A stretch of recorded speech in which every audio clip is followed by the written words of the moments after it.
Let's do a cheers to the Sobeys and Safer Liquid Beer for the podcast. Be right again. I love you guys. Careful, that cake's hot.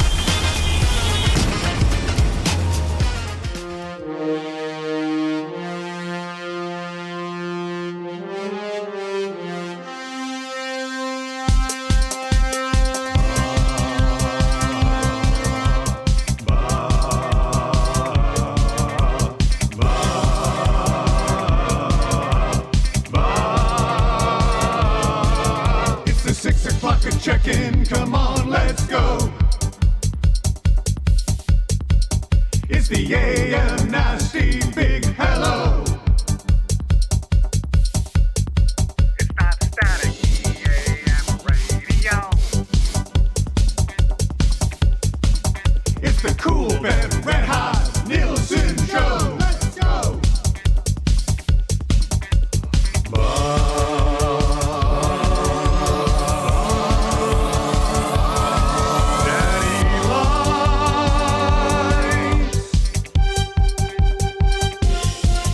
Everybody's tuning in, even my wife. Mommy likes too. And those Macromala intros are cutting like a knife. Hey, it's Mitch texting in, he's your dealer for life.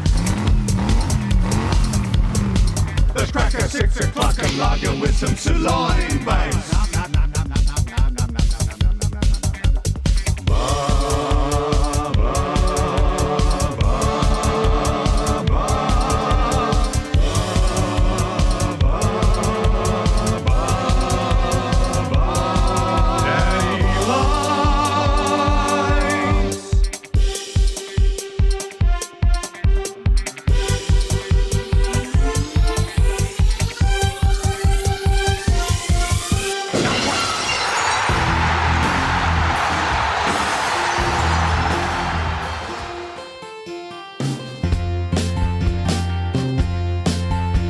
I think we're gonna be glad. I think it's today, yeah. Connor Brown scored last night. His dragon is slain. He's finally out the schneid. He's finally out the schneid. Connor Brown's off to the schneid. It's about fucking time. He's had chances galore, 2-1s and breakaways, yeah. But he could never score, even strength of power play. He's finally out the schneid. He's finally out the schneid. Connor Brown's off at the schneid. It's about fucking time. Got to play McDavid line. You should have scored once, you should have scored twice by now. And got to play alongside Drive. How could he not score? How did he not score? How? He's played on every line, but he's best on PK. Yeah.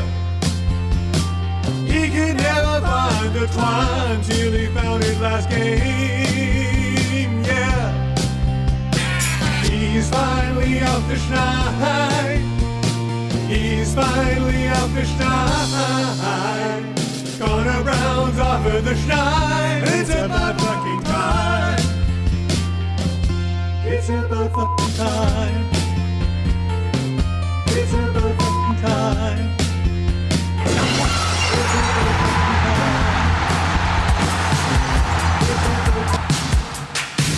Very impressive. Taken a few years to put all this together.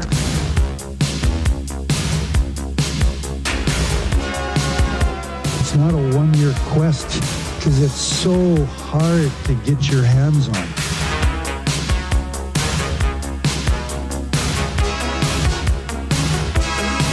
At this stage of my life, I don't invest in green bananas.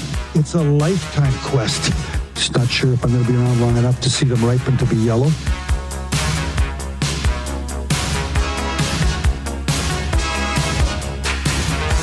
You can't party enough when you win that thing.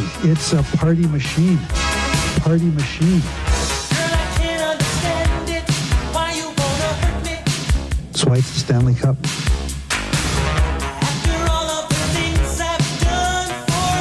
It's hard. It's hard.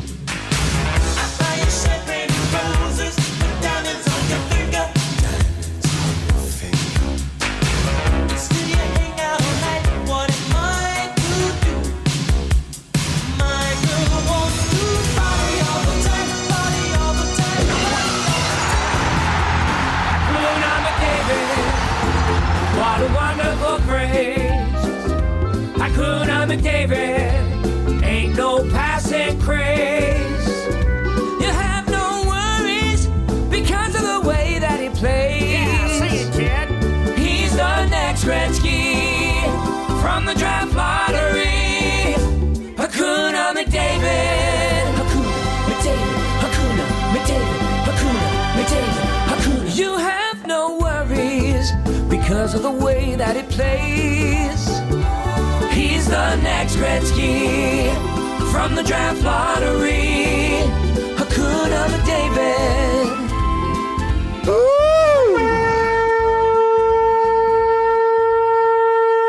You have no worries because of the way that he plays. Hello, friends. A tradition unlike any other. Connor McDavid coming back, shot out of a cannon, and carrying the Edmonton Oilers to a victory last night. Thank God for the cash out option at CoolBet, because I had a significant amount of money on the St. Louis Blues, and then I see that Connor McDavid is playing, and I managed to cash it all out before puck drop. So that was good. Pump and dump scheme in a way. Yeah, it was actually kind of, I don't even know. So market manipulation. I had put, I'm embarrassed. I don't even want to say how much money I had on the Blues last night. And then I see that McDavid's playing. I was like, oh no. So I hop over on CoolBet and I'm like, okay, I got to cash this out. I don't want this bet to ride. So over cash it out. And because of the way that the odds had changed, I actually got back more money than I had bet without even having the bet go through. So I don't know. It's like playing the stocks, I guess. I don't know. It was really good. Yeah, you saw the Japanese dumping those treasury bonds, and you're like, and hey, I was just like, I gotta dump this Blues play because Connor McDavid is back, and Connor McDavid is bloody brilliant. So that worked out last night. A conch for CoolBet, paying me more than I was willing to bet to get out of the bet last night. Jason Milne was just left. He still couldn't understand it. He's like, I don't understand it. I said, man, I can't explain it to you. All I know, I said, all I know is that when I went to hit cash out, it was for more than I had originally wagered. So it worked out. It worked out pretty good, I think. This one is in this morning. Jen over in the chat. Connor McDavid to the NHL. Yeah, I'm thinking I'm back. Like, thank God that he was tremendous last night. The other guys were good. Kulak was great. Nurse was great. Pickard, I thought, made some great saves as well in that hockey game. But the biggest story of the night, YouTube Trev in the press box. Press box Trev. And in the dressing room after the game, living the dream. Trev, how was it? Were you smack dabbing between Jim Matheson and Reid Wilkins last night? Is that what it was? Yes, I was. God, what a life you lived. Oh, it was pretty cool. Was it good? I don't even know where to start at all. It's all so surreal. Like, you see these people all over TV and just the post games. And when I was in college, I was listening to every single one of them. And then all of a sudden you're bumping shoulders with them. And I was able to sit beside Jim Matheson. I told him I was a huge fan of his, and I buttered right up to him. And by the third period, he was grabbing my shoulder and he was telling me all the, what to do, what not to do. It was pretty cool. And then, the game's done and I'm following Reid to the locker room, which was pretty neat. It was way different than I was expecting. Was it? Yeah, like it was... I think I can say it. I don't think it matters, but I'm expecting a whole locker room full of the Oilers. Like, you walk in and like, oh, sorry, excuse me, but it's empty. For those of you who don't know, it's completely empty. And then all of a sudden they're like, hey, Connor, come on in.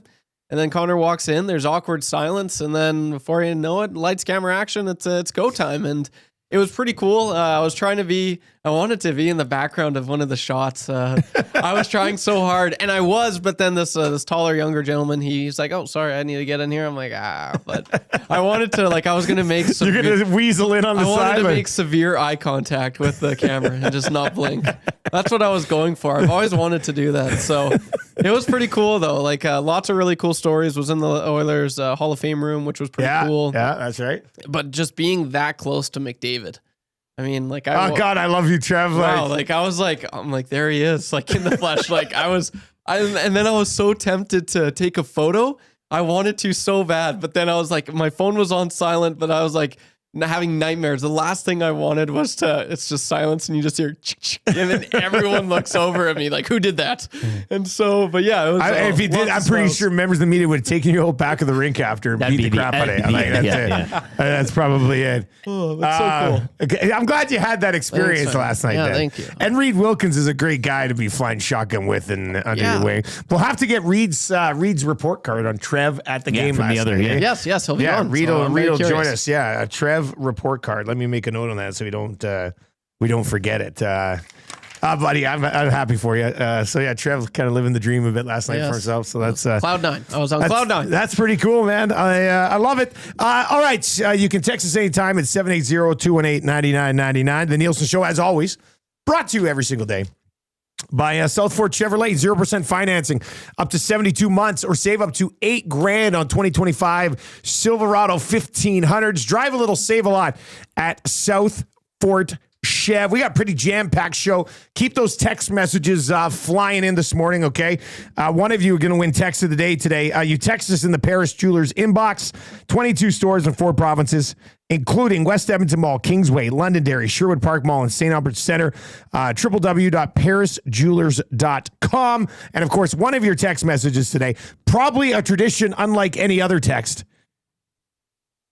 Tradition unlike any other. Probably how you're going to win text of the day today. Business. Yeah, well, I mean, he's a business so boy. Many different ones. Tradition unlike any other. Don't worry, I'm gonna mix it up here. I'll tell you. Always have a counter every time we when we hit say that or play it. Yeah, maybe. I put this. I'm trying to make this work today. Let's see here.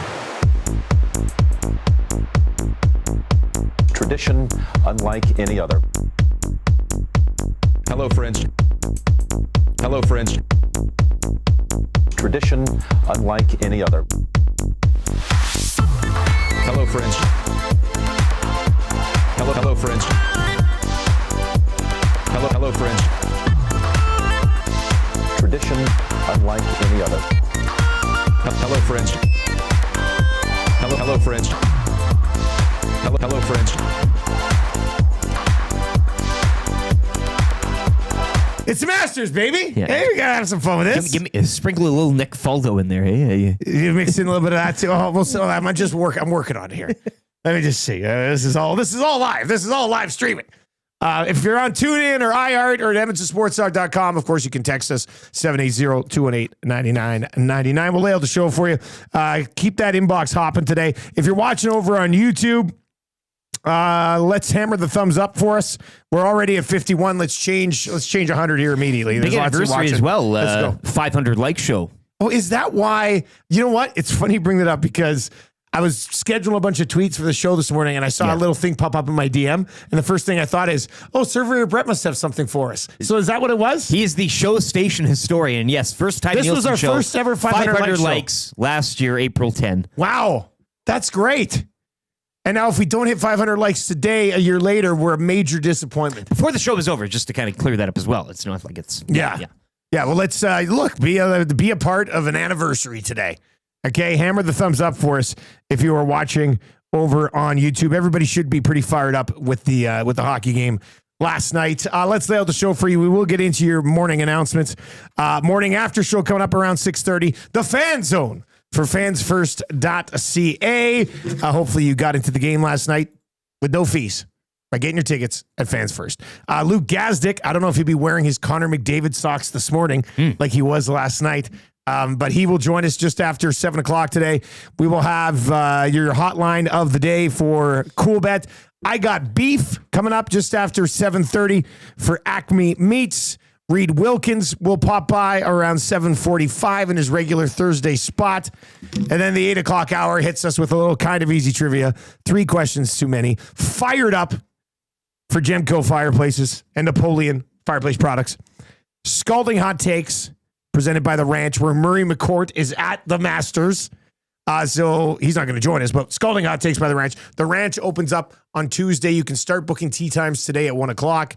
Marmot Basin Snow Report and the wrap for William Huff. So we've got lots to get to on the show today. Let's get into your morning announcements brought to you by 100.3 The Bear, Edmonton's best rock. You can record every single morning, and Jess Jackson on the way home.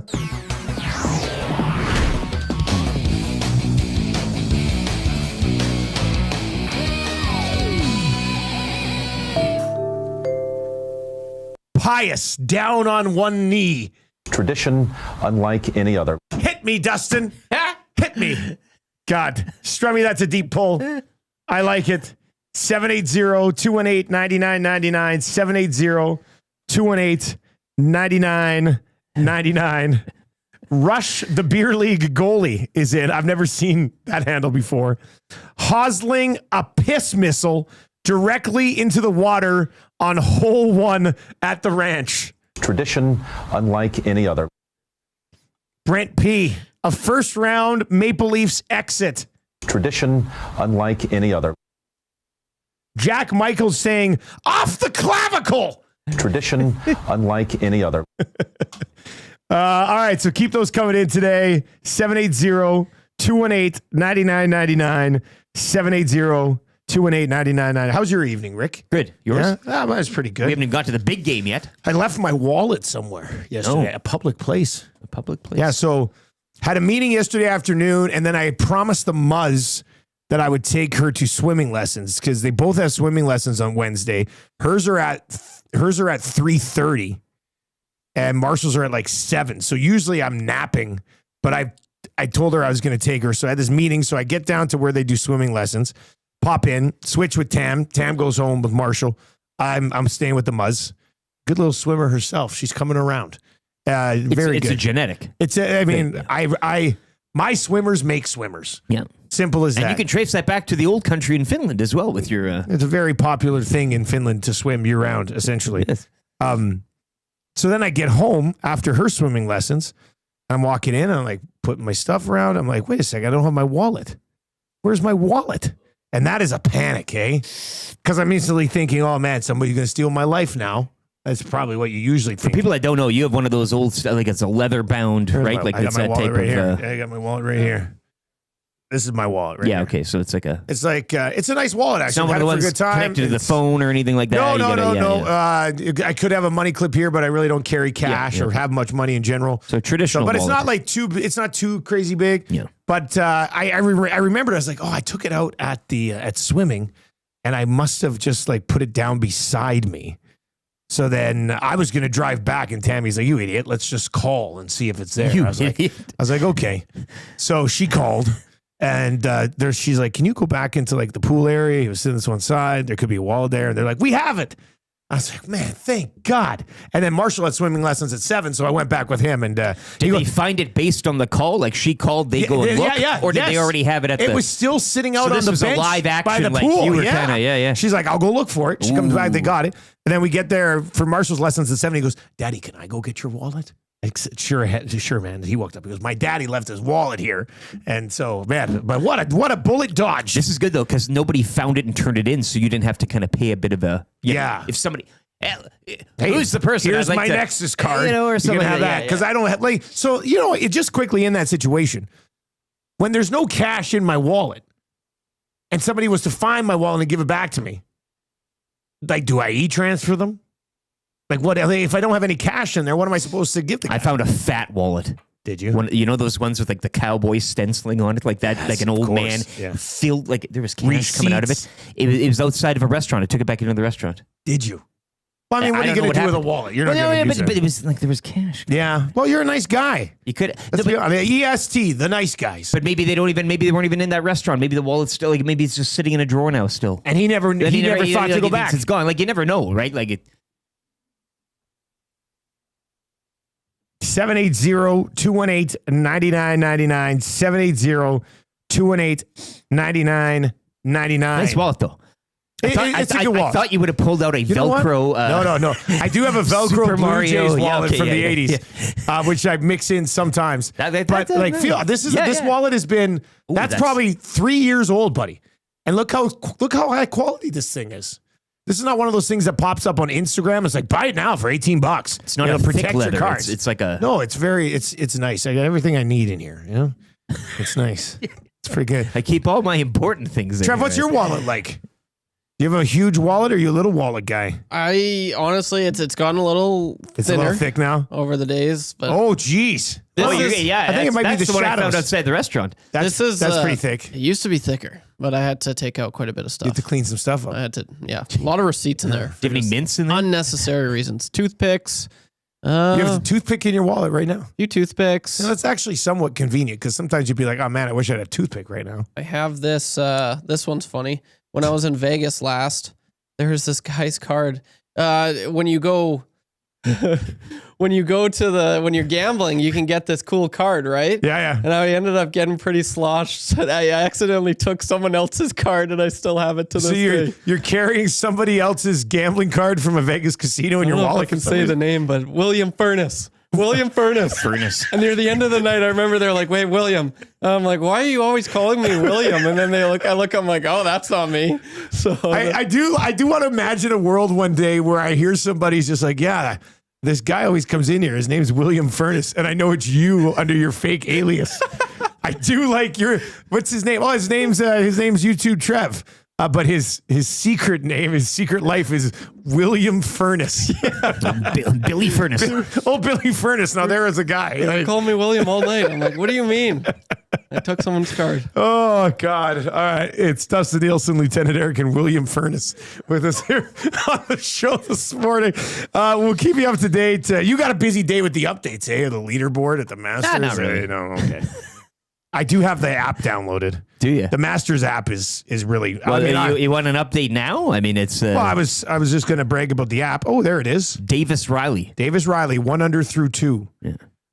A nobody leading the Masters for the first hour. Tradition unlike any other. Well, Mike Weir right now in a 4-way tie for second. He's Rekindling the magic a little bit? he hasn't done anything yet, but he's there. All right, 780-218-9999. If you're watching over on YouTube today, hammer the thumbs up for us. The Edmonton Oilers, a good game last night. We do have the morning after show coming up. Like I said, we get into your morning announcements. So keep you up to date. A lot of the big boys won't tee off until a little bit later on. Let me see. When do we start to get players of relevance? Corey Connors tees off at 7:14. And this is our time. Morikawa and Neiman and Minwoo Lee, 7:47. Scotty Scheffler, Justin Thomas, 8:15. John Spieth, 8:26. When's Rory go off here today? Give me some of the big boys here. Xander Schauffele, 11:01. Rory's 11:12. So, good. Rory tees off right during the lock shop. Perfect. Things working out for the lock shop. Tradition unlike any other. All right, elsewhere in the National Hockey League last night, obviously the Oilers take care of business. We're going to dive into that with the morning after show. What impressed you the most about the Mighty Oil last night? 780-218-9999 or over on YouTube if you do want to chime in there. The Maple Leafs getting by the Lightning in overtime 4-3. Nice finish on the winner. Philly hangs 8 on the New York Rangers, who are supposedly fighting for their playoff lives, but I refuse to believe it. Like the Rangers are dead man walking. Minnesota and San Jose was crazy last night. Kaprizov with the winner in overtime in his return. Had one earlier. Joel Eriksson-Ek returns to the lineup. He has 4 goals last night. And then Celebrini with the hat trick. Like it was just a Fleury, his ridiculous game. Fleury there with his kids. And then the Ducks did beat the Flames in overtime. Flames got a point, so technically the Oil have not have not clinched. What do the money puck odds say about Trev? Can you look up money puck Oilers playoff? So they were 99.7% yesterday. They got to be 99.9%. We'll see what Reid has to say later on when he joins us. They got to be at 99.9%. I think they would. They'd have to be. Here's something I want to talk about from last night. Took this long.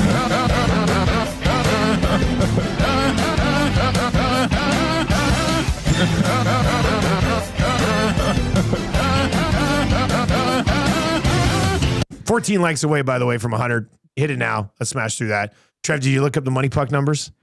Yes, I did. Is it 99.9%? 99.99%. 0.99. How offensive. 99.99. How offensive. Yes. Somebody, the Oilers having a 99.99% chance of making the playoffs, and somebody texting into the Paris Jewelers inbox, still worried about it. Tradition unlike any other. Changing 100. Oh, yeah, we're cruising today. Let's go. Luka revenge game last night in the association, and the entire thing was just weird. It just was weird. They did this great tribute video that as you're watching it, you're like, man, they sure loved him here. It brought him to tears. Yeah, but as you watch it, you're just like, why did they trade this dude? It makes no sense. That fan base freaking loves him. Like, they were cheering for him and the Lakers last night in Dallas. It's clearly the record and the spite involved that he was chasing. That's the only plausible explanation. I'll never understand this trade in a million years. Finley. You still like that he was tracking down Michael Finley as the all-time leading scorer. What else is, as you just stated, why else? Doncic has 31 points in the first half. Finishes the game with 45. The Mavs were actually hanging around. They were leading at the beginning of the fourth quarter. And then as good as Luka was, and he was bloody brilliant last night, you know who took over in the fourth quarter, right? The greatest to ever do it. LeBron goes 6 for 10 in the fourth quarter. They separate. You see that alley-oop from Reeves? How could I miss it? That man is 40 years old, and his head was almost at the bloody rim as he threw it down. Just a very, very nice performance. The Lakers need one more win or a combination of other losses to lock up third in the West. But just, I don't know. It's like the Oilers trading Draisaitl for, I don't even know what. I don't even know what the comparison would be. But your whole fan base hates it. Then Draisaitl comes back to the building and puts up 5 freaking points. Like, just absolute heartbreak for Mavs fans. At least Michael Finley can sleep at night. Michael Finley will always be. Yeah. God. He's having a sound sleep. That record's safe. And the Toronto Blue Jays win again. Back atop the division. Proving me wrong. Yeah, but they were just a wild card team. But I nailed this thing. Can you not put? You should take the money you pulled from last night's game and put it on the Jays. It does make sense. Me predicting the Jays to win the division. Tradition unlike any other. Go for the sweep this afternoon down in Boston. All right, 780-218-9999. Dusty tossing in association talk after a huge Oilers win. Tradition unlike any other. Hey, man, this is Edmonton Sports Talk. Yeah, it's not sports station. Edmonton Oilers Talk. Even though on the shirt, I mean, there's a ton of. It does say EST on shirts. So over half of the merch has already been sold. The EST shirts. If you've not yet got one of these EST shirts, what do you say, Eric? Too sweet. Too sweet. Too sweet. They're available at all 780 locations. Londonderry, Kingsway, Southgate, Outlet by the Airport, St. Albert Center. Find them at the 780 locations. It's our new EST slash NWO life. You gotta say for life. For life. For Too life. sweet. Too sweet. I'm really working on this. But you're killing it. Thanks, man. You're killing it. I'm really working on my too sweet. I'm not too sweet. You're getting there. Can you do it, Trev? Can you do it too sweet? Give me a too sweet. I'm not doing that. Oh, come on. Come on. Oh, gosh. Too sweet. Oh, man, yours is better than mine, Trev. Oh, gosh. Yeah, that's pretty impressive, buddy. That was nerve-wracking. You always are doing. You've always been good at doing two sweets. Oh. Thank you. God, nice work, man. All right. We got the morning after show coming up. Connor McDavid returns just in time. He was terrific. Didn't see it coming. I mean, Man, out of nowhere. Chris Johnston, hey?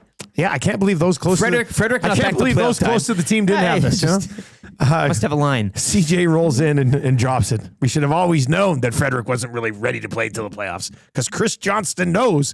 And yeah, good stuff from CJ to get that yesterday afternoon. All right, the Fan Zone also on the way as well. You're back, aren't you? You sick puppies. Like, people see McDavid playing last night, and I bet you people who are like, start planning for the first round exit are like, guys, I'm wondering who their biggest challenge would be from the East. You can't be back if you never left. That's a great point. You always have good points about not come coming on. back if you didn't leave. There was never any problem. It's like you with the Jays. Total confidence. When you're as a dedicated as fan as I am, you know, there's... You never broke a sweat. Why would you? Why would you? I think Guerrero, is that he passed the physical here? Is that He did. He did. He must have done his push-ups and sit-ups and got his $500 million. Oh, boy. Trev snubbing a teeth at an Oilers game. Tradition unlike any other.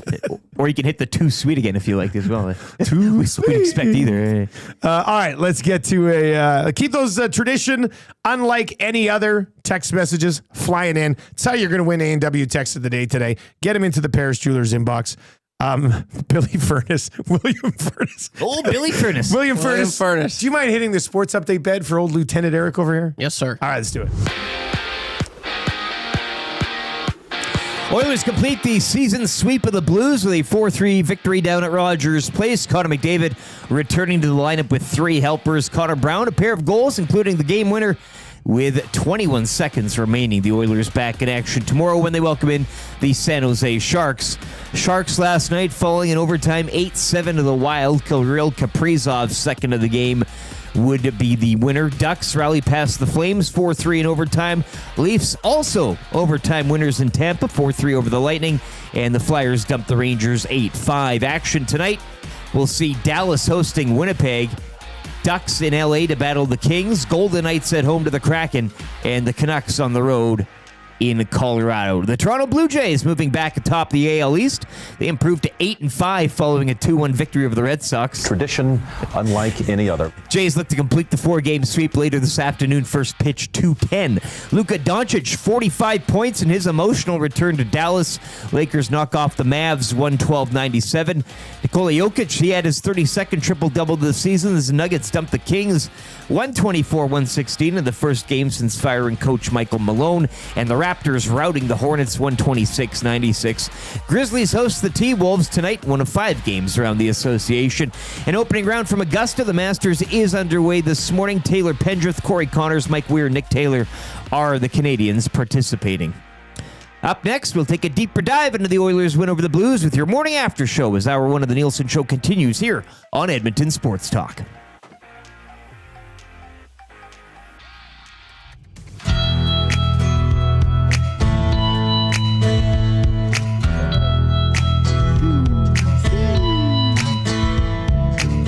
There's something happening here. The Oilers look a lot better this year. Another win, put 2 points on the board. Telling me your faith is restored. I think it's time you stop, listen, here we go. Wake up with the morning after show.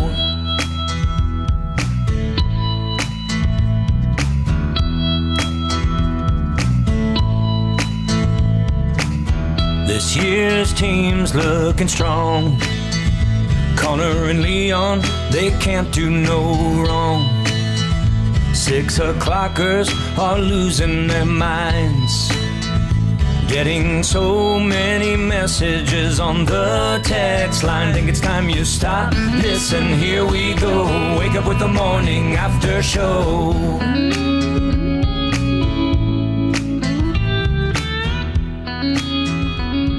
6:35 on the Nielson Show. We're going to get into the Fan Zone. Your thoughts on the team last night? Hey, keep those texts coming in. Your thoughts on the game. We'll get to that. Tommy Gazzola overindulging at a buffet. Tradition unlike any other.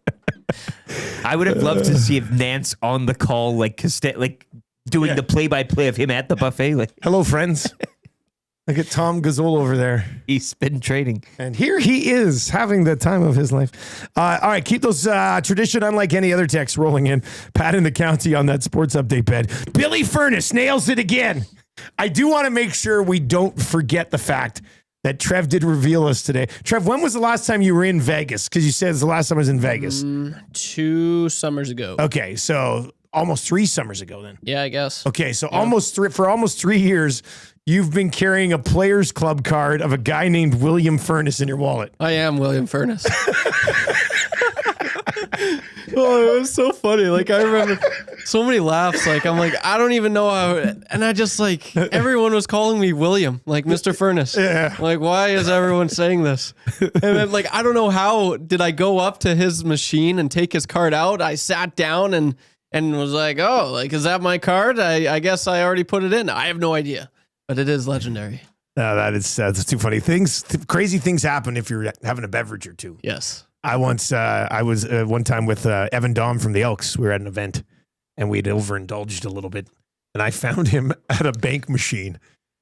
And I go up to him. He goes, Dusty, it won't let me get any money out. I was just like, what? What's going on here? And then I look and he's putting his hotel room key into the ATM. I was like, Dahmer, we got to go home, buddy.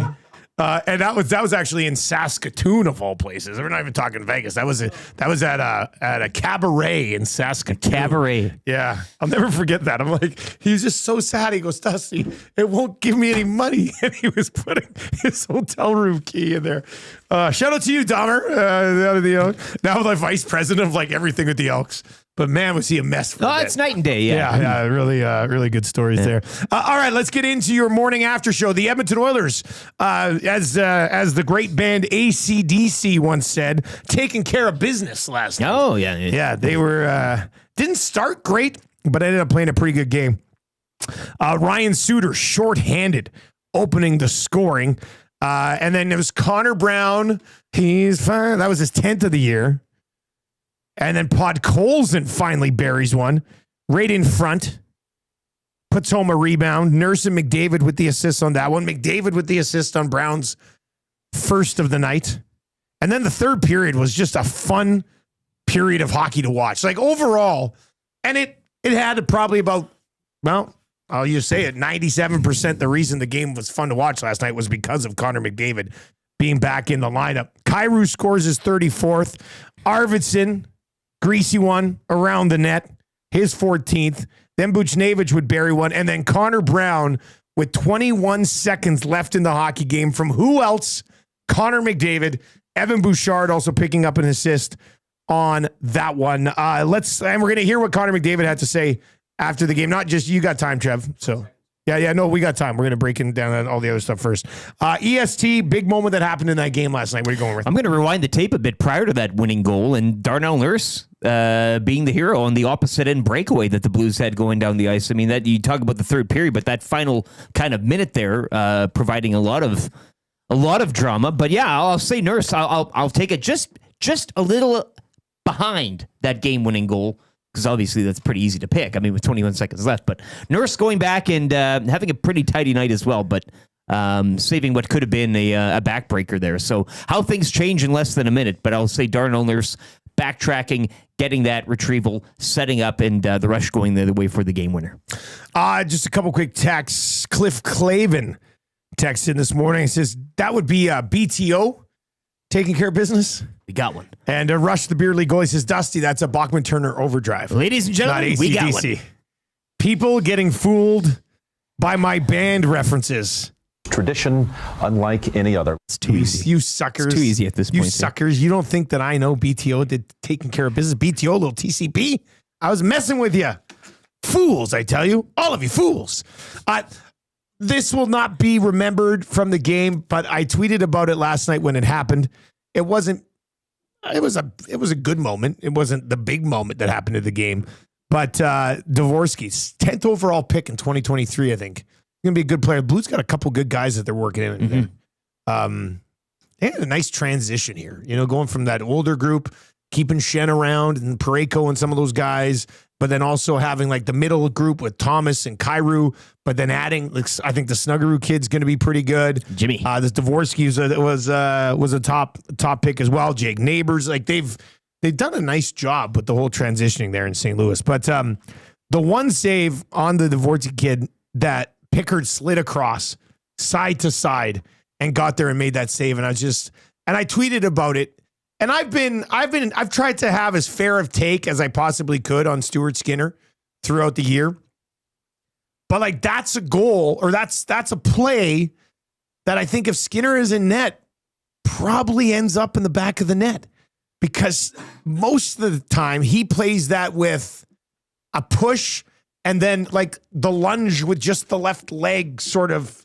Like I wouldn't have been surprised if on that goal, if he was to, if Skinner was in net, that one ends up in the back of the net and he's laying on his belly because he was trying to push across and kick his leg out. So like small moments like that with Pickard, you're like, I can see why. That's why he's your starter for game one. I mean, we'll get into that a little bit as we continue to work our way through the show today. Super stat of the night. What are you going with from this hockey game? Super stat. Well, it's 3 assists. I mean, it's a different. He won them the hockey game. That's how it happens. Yeah. So and we heard kind of throughout the day, right? Like Nuge wasn't skating.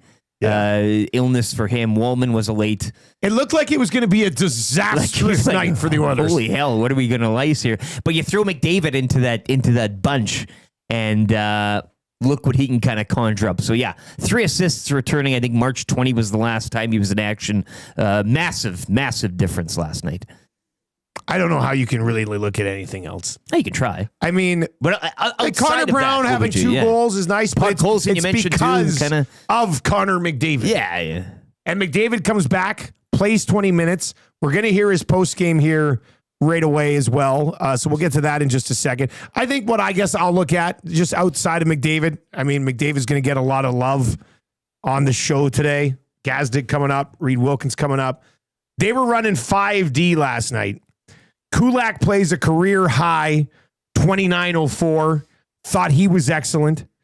Darnell Nurse, I singled him out online after that.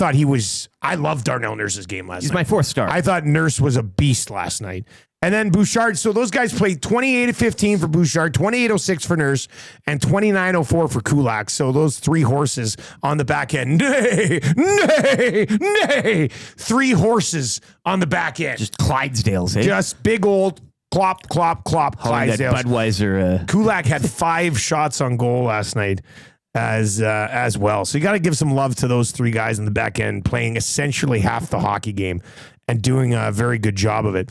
The 3 stars last night, Connor Brown, Connor McDavid, and Buchnevich. You did say? It's the lead horse, Darnell Nurse. Now, I know he didn't lead in ice time, a couple seconds behind Bouchard, but 2 assists plus 3 on the evening, couple blocks, a hit. Yeah, and as I mentioned too in the moment, tracking back and making a pretty damn good defensive play to get that puck off and send things the other way. So Darnell Nurse on a short night on the blue line, and not only last night too. I know Bouchard is now the whipping boy. I think he is the whipping boy, right? He wears the seat for the whipping boy team in this market. A pretty tidy season for one Darnell Nurse as a whole, not just last night. Yeah, Nurse has been outstanding. If you're watching over on YouTube, let's hammer the thumbs up. It's the 1-year anniversary of our first ever 500 like show. So if you're watching on the show this morning, we'd appreciate maybe taking a run of that again. So hammer the thumbs up for us, closing in on 150. We could be at 200 easy peasy by 7 o'clock this morning because everybody's so happy, right? Because the Edmonton Oilers won last night. 38th star of the game. I got to go to the psycho between the pipes. Oh, Jordan Binnington, 826 save percentage last night. A couple of those goals probably not going to win anything with that. By him, yeah.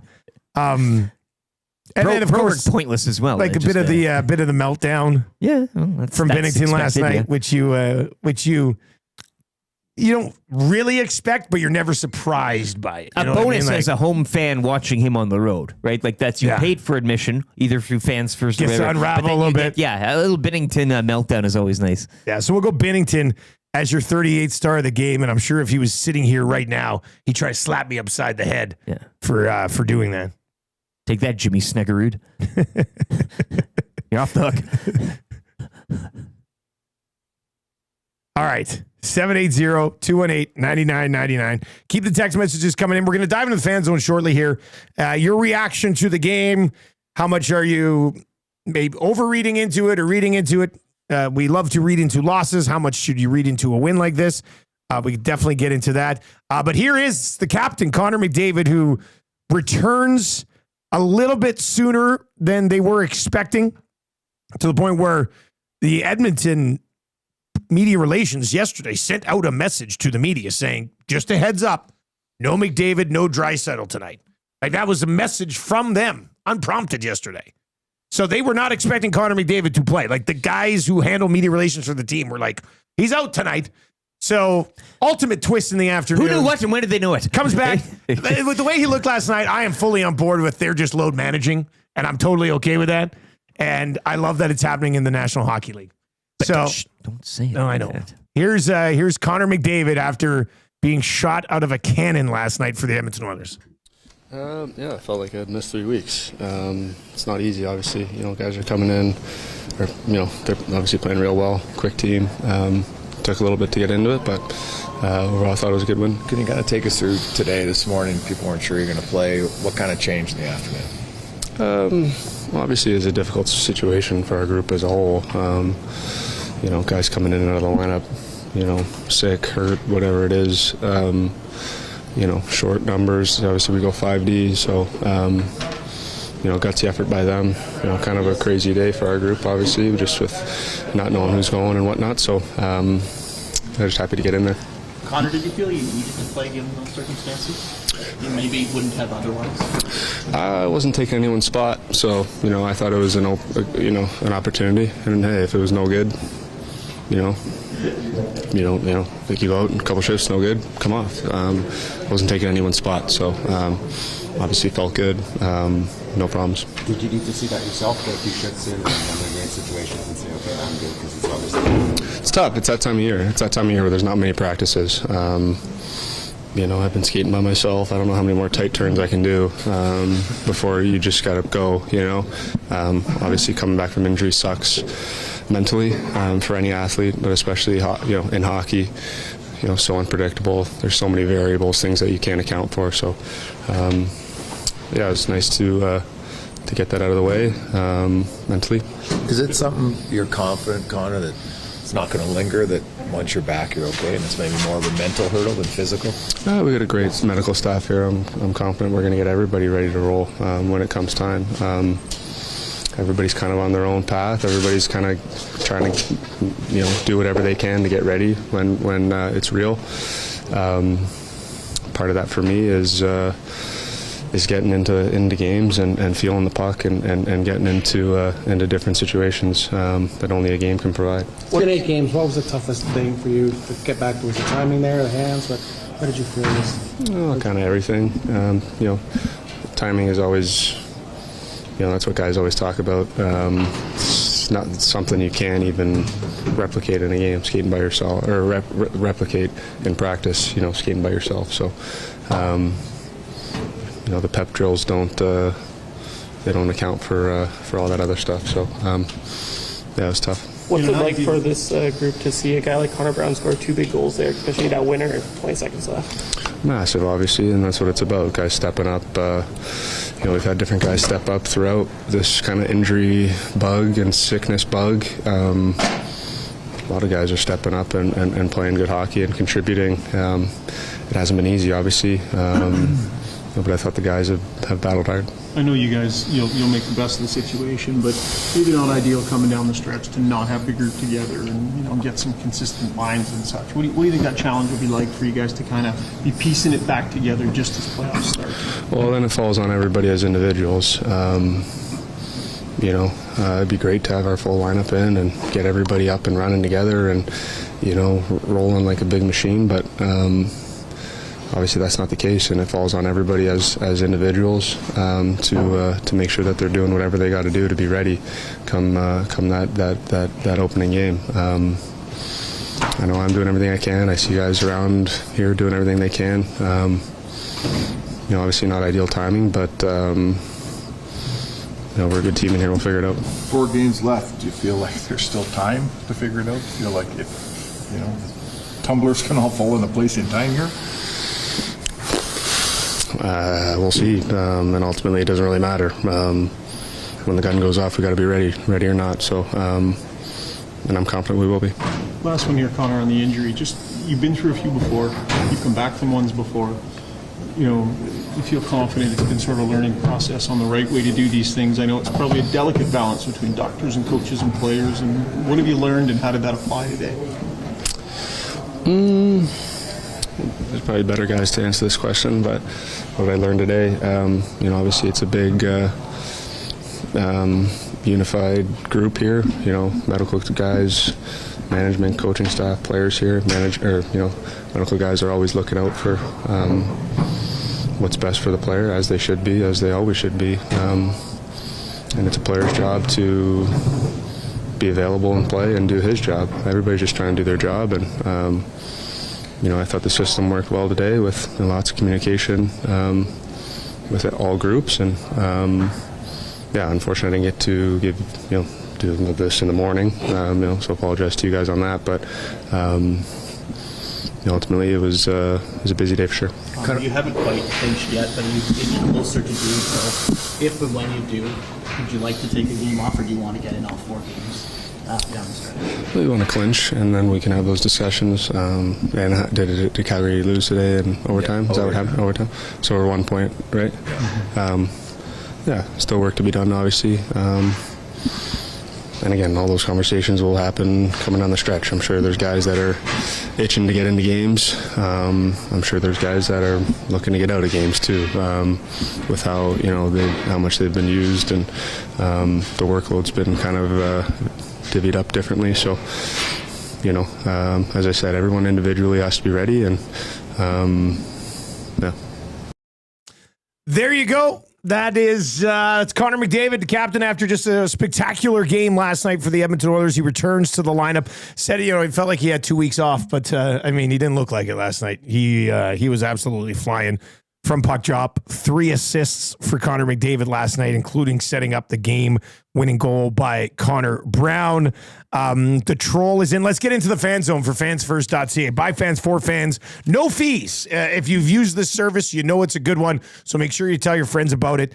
www.fansfirst.ca. And to think that McDavid was doing all of that as a young William Furness stood just outside of the media scrum, watching on as Reid Wilkins held the EST mic in there last night. He made eye contact with me on the last question. God, there you go. Somebody said they wish you would have asked him, Connor, do you have a pick for the Masters? Is there a rule against asking those kind of questions? After the game, not officially a rule, but you wouldn't ask that one after the question. That would be one that you do after a practice. Yeah. Okay. Yeah. It just depends who it is. Good to know. Good to know. Yeah. You got to be in the right spot to ask that one. That's fair. After a game, not the case. William Furness might ask it. William Furness, but here. YouTube Trev from Edmonton Sports Talk probably should not ask that one. Okay. Yeah. Good to know. All right, there you go. Check it out. www.fansfirst.ca. Troll is in and says, wasn't taking anyone's spot. What an odd quote from the best player in the league. Well, I think what he was saying is that, maybe not 100%, but there's a spot there, and it's not like oh, well, Connor's going to try to push it and he's taking a healthy body out of the line.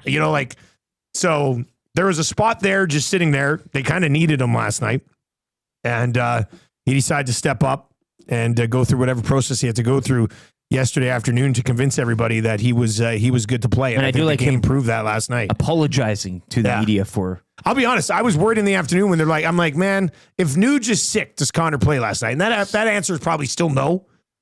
But he looked fine. He looked like maybe he could have gone earlier. He was.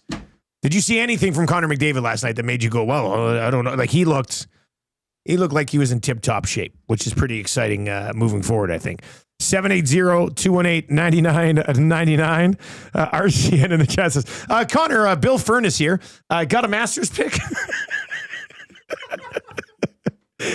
Dex is in and says, a guy named Billy Furness does what he wants. As you said earlier, Trev, I am William Furness. Yeah. Doesn't work for any corporation or company. Just one of those lone wolf writers. YouTube Trev should have asked Connor if he's got a spare room available. Connor, renting anything out right now? That would be good.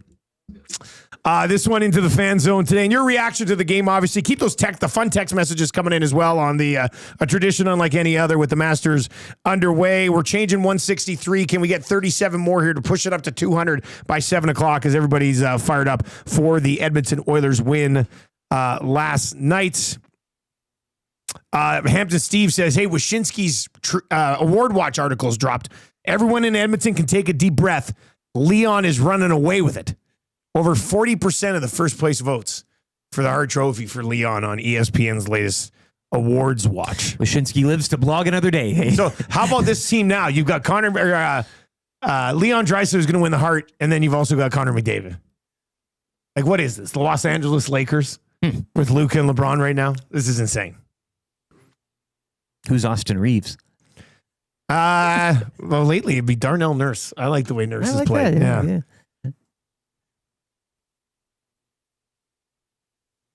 Real Richard says, guys, who do you think Connor was talking about when he said, I'm sure there's a few who want to come out and eat? I don't know if that's a typo there. Did he say come out and eat? Probably said come out and rest. Maybe. I like eat better. I mean, I think if they can clinch, they're probably going to want to get a few guys a little bit of eating rest down the stretch. Brandon not saw it says, I never noticed it before, but McDavid clicks his tongue before every answer. I hate that. It annoyed me. Now I can't unhear it. I did not notice that. I wish you wouldn't have brought that to our attention, Brandon, not Manning. Probably not going to bother me much, to be honest with you. Colin the Amish says, do we know for sure why Nuge and Wallman were out? I'm convinced they tried YouTube Trev's overnight milk trick and got sick. Well, Nuge was under the weather, and I think I heard Tommy say on pregame last night that Wallman was just a little bit nicked up. So, I mean, I don't know if that's different than Nuge being sick and not being able to go last night. But did you hear the one thing that McDavid said there? He did say he's expecting everybody to be ready, right? This guy knows. This guy knows what's up. Now, you don't need to panic about guys not being healthy come playoff time. This appears to be a very brilliant case of managing loads, and they'll be ready to go. Careful. Come puck drop. Be careful.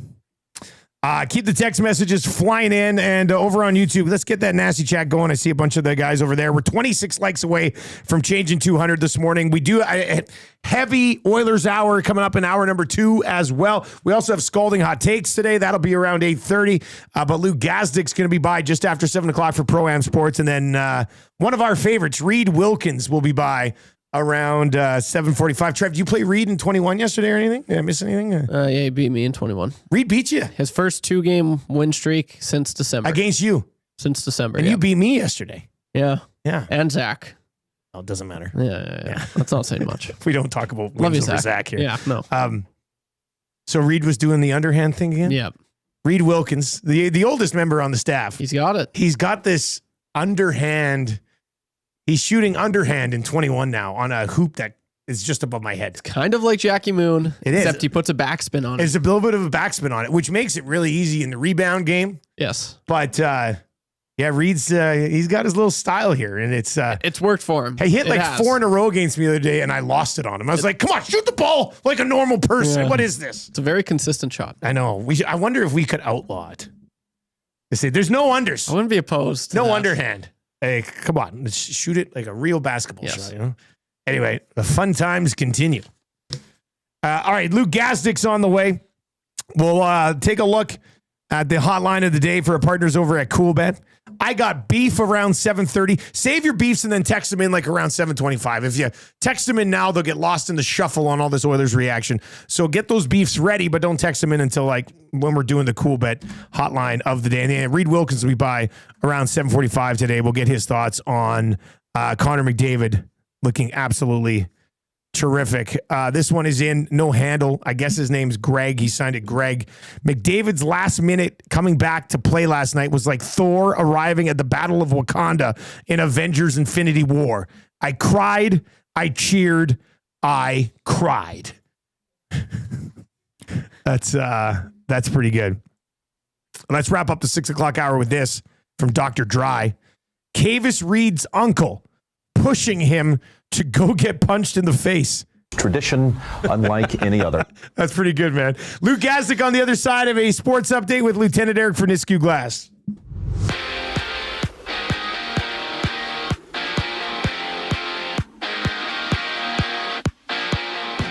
Connor McDavid, 3 assists in his return to the lineup as the Oilers complete the season sweep of the Blues 4-3 down at Ice District. Connor Brown, a pair of goals, including the game winner with 21 seconds remaining. Oilers will host the Sharks tomorrow. Other action last night, lots of overtimes as the Ducks would rally past the Flames 4-3 in the extra frame. Kirill Kaprizov scoring his second of the game in overtime, Wild over the Sharks 8-7, and the Leafs also victorious in overtime 4-3 down in Tampa, while the Flyers would knock off the Rangers 8-5. Action tonight, we'll see Colorado at home to Vancouver. Seattle travel to Vegas. The Kings are at home to the Ducks. And a big one in the Central when the Stars host the Jets. Toronto Blue Jays back atop the AL East. They improved to 8-5 with a 2-1 victory over the Red Sox. They'll look to complete the 4-game sweep later this afternoon down at Fenway. First pitch, 2:10. Luka Doncic, 45 points in his emotional return to Dallas as the Lakers beat the Mavs 112-97. Nikola Jokic, meanwhile, 32nd triple-double of the season. Nuggets dumped the Kings 124-116 in the first game since firing coach Michael Malone. Grizzlies are at home to the Timberwolves tonight, one of 5 games around the association. The opening round from Augusta and the Masters underway this morning. Taylor Pendrith, Corey Connors, Mike Weir, Nick Taylor are the Canadians participating. Taking a quick look at the leaderboard as it stands. Jonathan Vegas, Mike Weir, and a handful of Americans all atop the leaderboard. They're all -1. Sports Update brought to you by Nisku Glass. If you've been thinking about new windows and doors, replacing those grimy sealed units, getting that torn-up screen repaired, or making sure your patio doors and windows are working properly, the Nisku Glass is here to help.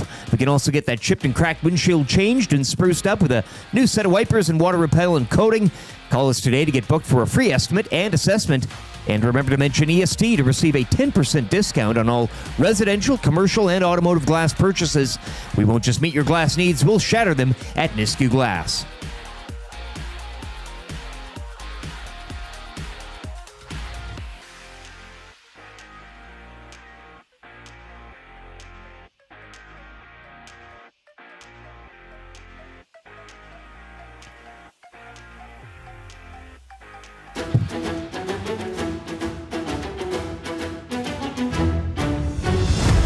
Hello, friends. Hello, friends. Tradition unlike any other. Hello, friends.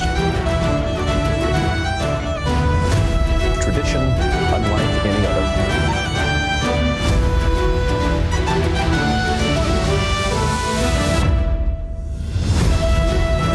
7:03 on the Nielson Show. If you're here for the Connor Brown goal song, we'll run it back for you around 7:30 this morning. Local legend Reid Wilkins will join us at 7:45 today. The Nielsen Show today and every day brought to you by South Ford Chevrolet. 0% financing OAC up to 72 months and save $8,000 on 2025 Silverado 1500s right now. Drive a little, save a lot at South Ford Chev. Check them out, www.southfortchev.com. Keep those text messages flying into the Paris Jewelers inbox, old PJ's inbox. Taking a pretty good pounding, pretty busy today. All of your text messages on the Masters today. Keep those coming in. Tradition unlike any other. Blank, tradition unlike any other. Tradition unlike any other. Probably how you're going to win the A&W text of the day today. The Edmonton Oilers get, unexpectedly in some fashion, get Connor McDavid back. But as expected, the dude's still brilliant. He was outstanding last night. We're going to dive into it right now with our hockey insider and analyst today from Sportsnet, Luke Gazdic. Brought to you by Pro-Am Sports, your locally owned sports memorabilia and apparel specialist. Finish your blank Oilers jersey with the same hand-sewn name and numbers that the team wear on the ice. Any era of Oilers jersey, Pro-Am has you covered, whether you want Leon Draisaitl or Craig Muni. Located in Edmonton, the corner of St. Albert Trail on 128th Ave, or online at proamsports.ca. Shout out to the Cooks and Boys for an excellent Craig Muni drop. All right, let's bring in Luke Gazdic today, who I don't know if he's still wearing his Connor McDavid socks, but he had them on last night, and I can see why, Luke. The guy was absolutely insane coming back into the lineup. Yeah, he's unreal. Hey, thanks for mentioning the socks. Appreciate it. So, subtle plug here. I'm not even like in this company, but they're called Major League Socks. They started off here in Toronto doing just called Bab socks. So they were just those are the guys who did the Babs. I remember those. The Babcocks guys. So anyway, the guy reached out after the show Saturday and he was like, "Man, you guys are awesome wearing them. Like, what's your address?" He sent me a crate of like 100 pairs of socks. I have like 5 colors of McDavid now. So I decided to throw them on last night. We didn't even know. So the beauty of working in sports media is we kind of have the jump on things, especially when we're in the studio. Like teams have to submit lineups and we have our crew behind the scenes. So we usually know when stuff is happening. We'll get someone in our ear. We'll be like, "Hey, FYI, look out for Connor. He's playing." And even me, like, I feel like someone would maybe reach out and be like, "Hey, I think Connor's going to play tonight." We just didn't expect it at all. Like going to air like 5 minutes before, we're like, "Okay, we're going to have 3.5. Like, what are we talking here?" And then someone's like, "Hey, Connor's on the ice." And we're like, "Oh boy, here we go." Yeah. Like it, you know what, looking back on it now, I know I'm going for a while here, but looking back on it now to hear his post, I truly believe they were prepared to go 11-5. And he looked at that and was like, "That's not happening. We can't do this. Watch. Like, I got to go." Yeah, we cannot do this." And you know what? From a media side, like I was like you guys, man. I was heading into last night thinking it was going to be an ugly one. Yeah. I remember saying like, this is a really good opportunity for some guys getting a lot of minutes, but like, oh boy, this is a far lineup from your regulars. So it's nice to see him back in there, man. Guy hasn't missed a beat. Obviously looked like the same old Connor we know and love, and it wasn't like a Trent Frederick situation, right? Like this wasn't like Saturday in LA where he goes and tests it out and he's done so. I think it was very encouraging. Like if you're TD Force and the training staff there, I think you have to be very encouraged with what you saw last night. Man, what a boss move too, like from McDavid's perspective, because like the media locally here got a heads up yesterday morning that he wasn't playing. They're like, "Just so you know, they're not playing tonight. The big guys, like, don't." And then you know, it kind of pops up out of nowhere and has the game that he has. And I saw, and I was just like, "Oh man, like I hope he's not just like Nuge is sick. I'm kind of close. I'll step up here." But you watch him play last night, and like at any moment, did you look at it and go, like he still looks like I thought he looked like peak McDavid last night. Peak. I think you're exactly right, man. I think he probably wasn't 100%. I think he's just sitting around seeing the numbers, seeing all these guys about to go grind it out. And he's like, "You know what? Let's go for a hop. Let's go test it out." He even said, like, I had never heard it phrased like that in my like entire life of playing pro hockey, hearing him say like, "I wasn't taking anybody's spot." Yeah. Like to phrase it like that was super unique. I get what he's saying. If there's any confusion there, that's what I'm saying, is that they were prepared to go 11 forwards. They can't bring anyone. Like there's no one else that's going in there. He is not taking out Noah Philp. He's not taking out a young player's spot. And yeah, they had him ready to go, but I think they were fully prepared for him to step out, and this might have been a Freddie, right? And he's back to not square one, but he's probably shut down to the playoffs. I think this is really good that he's going to get a couple games in before here to start feeling good. Luke, and if you want to send us out the Gazdic socks as well, by all means. Is there a Gazdic sock? There's 4 pages of players past and present. I mean, were you looking on their website? Yeah, I mean, you should have a knee high or something like that. Yeah. You know what? They sent me a couple pairs, so I brought them in. So BXO wanted one, and David Amber wore them on air last night. It's just so cool. I've like played in the NHL Gazdic socks? Of Gazdic socks, yeah. Oh, like Amber wore them last night. Yeah. Love it. That's great. I will 100%. I will get some for the studio. I'll get some Oilers ones for you guys too. I'll send a whole box over there. I just want to get your thoughts too. We talk to you like every second Thursday, so lots happens in a week, but not to mention 2 playoffs looming, walking wounded, illness, injury. My question for you is, where do you see Jeff Skinner game 1 of the Stanley Cup playoffs? Oh, it's a great question. Maybe where would you have him, and then where do you see? Because I think all year too, it's been 2 things: fans thinking he should be somewhere he is, but then coaching staff kind of thinking the total opposite. So I've liked his compete lately. I'll tell you that. I've liked his compete a little more than I did earlier in the year. I didn't love penalty last night again. I know he gets a shot off the draw, and I know he gets tugged from behind on the back check. I think he starts in. So let's look at this playoff lineup here. So does he start L1? Probably not. I guess it depends on Evander Kane. It really depends on Evander Kane, man. Like we've done this experiment already this week on like look down the left side. Exactly. Right. It's just a domino effect. So I don't know. Freddie's in. You got to think do they go back to their original L3 with Janmark, Henrique, and Brown? Man, this is such a blender right now. If they play Nuge in the middle come playoff time, then Henrique, Janmark, Brown could kind of be your fourth line. And then you could do something with Perry and Skinner. If Frederick can play, he can go with McDavid and Hyman. And then Draisaitl still gets Podkolzin and Arvidsson like he's had. And Kapanen would come out and Jones would come out. But it's really interesting because we're like, if Evander Kane can play, then it kind of comes down to like Matthias Janmark, Podkolzin, or Skinner coming out. And with the way the coaching staff likes to use Podkolzin and Janmark, I think from their perspective, Skinner could end up being the odd man out if they're healthy. Janmark's a no-brainer for me in the lineup. I understand he gets it from the fans sometimes because he's got this choppy stride and doesn't look exactly pretty doing it. But my God, he was a playoff warrior last year. Outstanding on the penalty kill. He's a no-brainer in for me. Podkolzin's going to be the interesting one because I think he's played great. I didn't know he's played every single game for the Oil this year. They said it on the broadcast last night. I think he's one of it looked like he was never going to play again this season a couple nights ago when he got after the Anaheim thing. I'm explaining to Amber because he didn't see it. I'm go, buddy, this guy's legs smacked back into the stratosphere versus I never thought he was going to play another shift in the league, and he's back out there grinding it out. So he's durable. I think it comes down to a guy like him. I could see him being big in the playoffs, but I don't know, man. If EK is back in, I don't know if you play Jeff bottom six is my only thing. If he's playing, he's got to be top six, and I don't know if that happens. Could just be a luxury as a top six reserve if somebody gets hurt or somebody's not 100%. Working, pop him in. You know what? He's got to be fired up. Florida, he's never played in the playoffs. So the lesson I learned from Florida last year is they used about 5 guys, especially on forward, outside of their normal players in their roster. Like they used everybody. So I think that if they want to win a cup down the line here, I think Jeff Skinner's going to be a part of it in some way. It might not be at the start. Lou Gazdic with us from Sportsnet.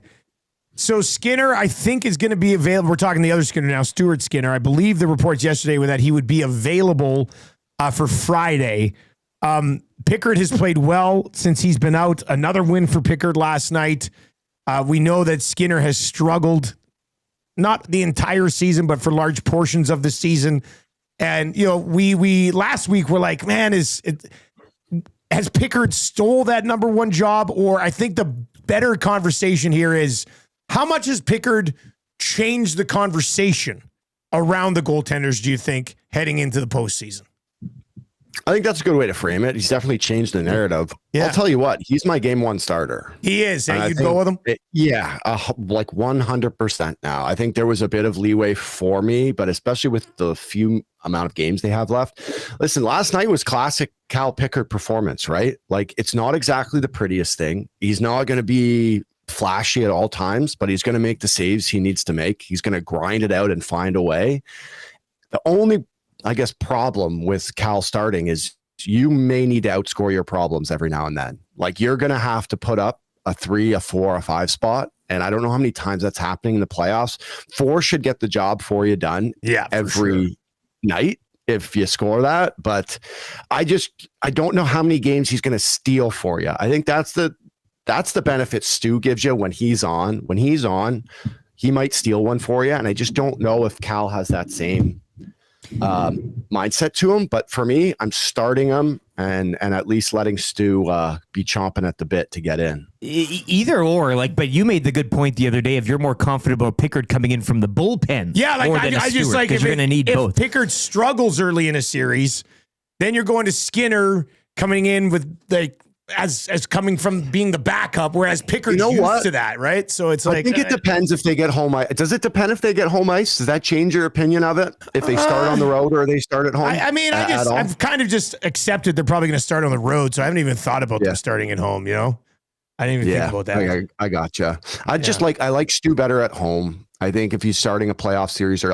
if they got home ice, I would. That's a good point, though. You're right. Longer about Stu. Stu just, for me, he gets that boost playing at home.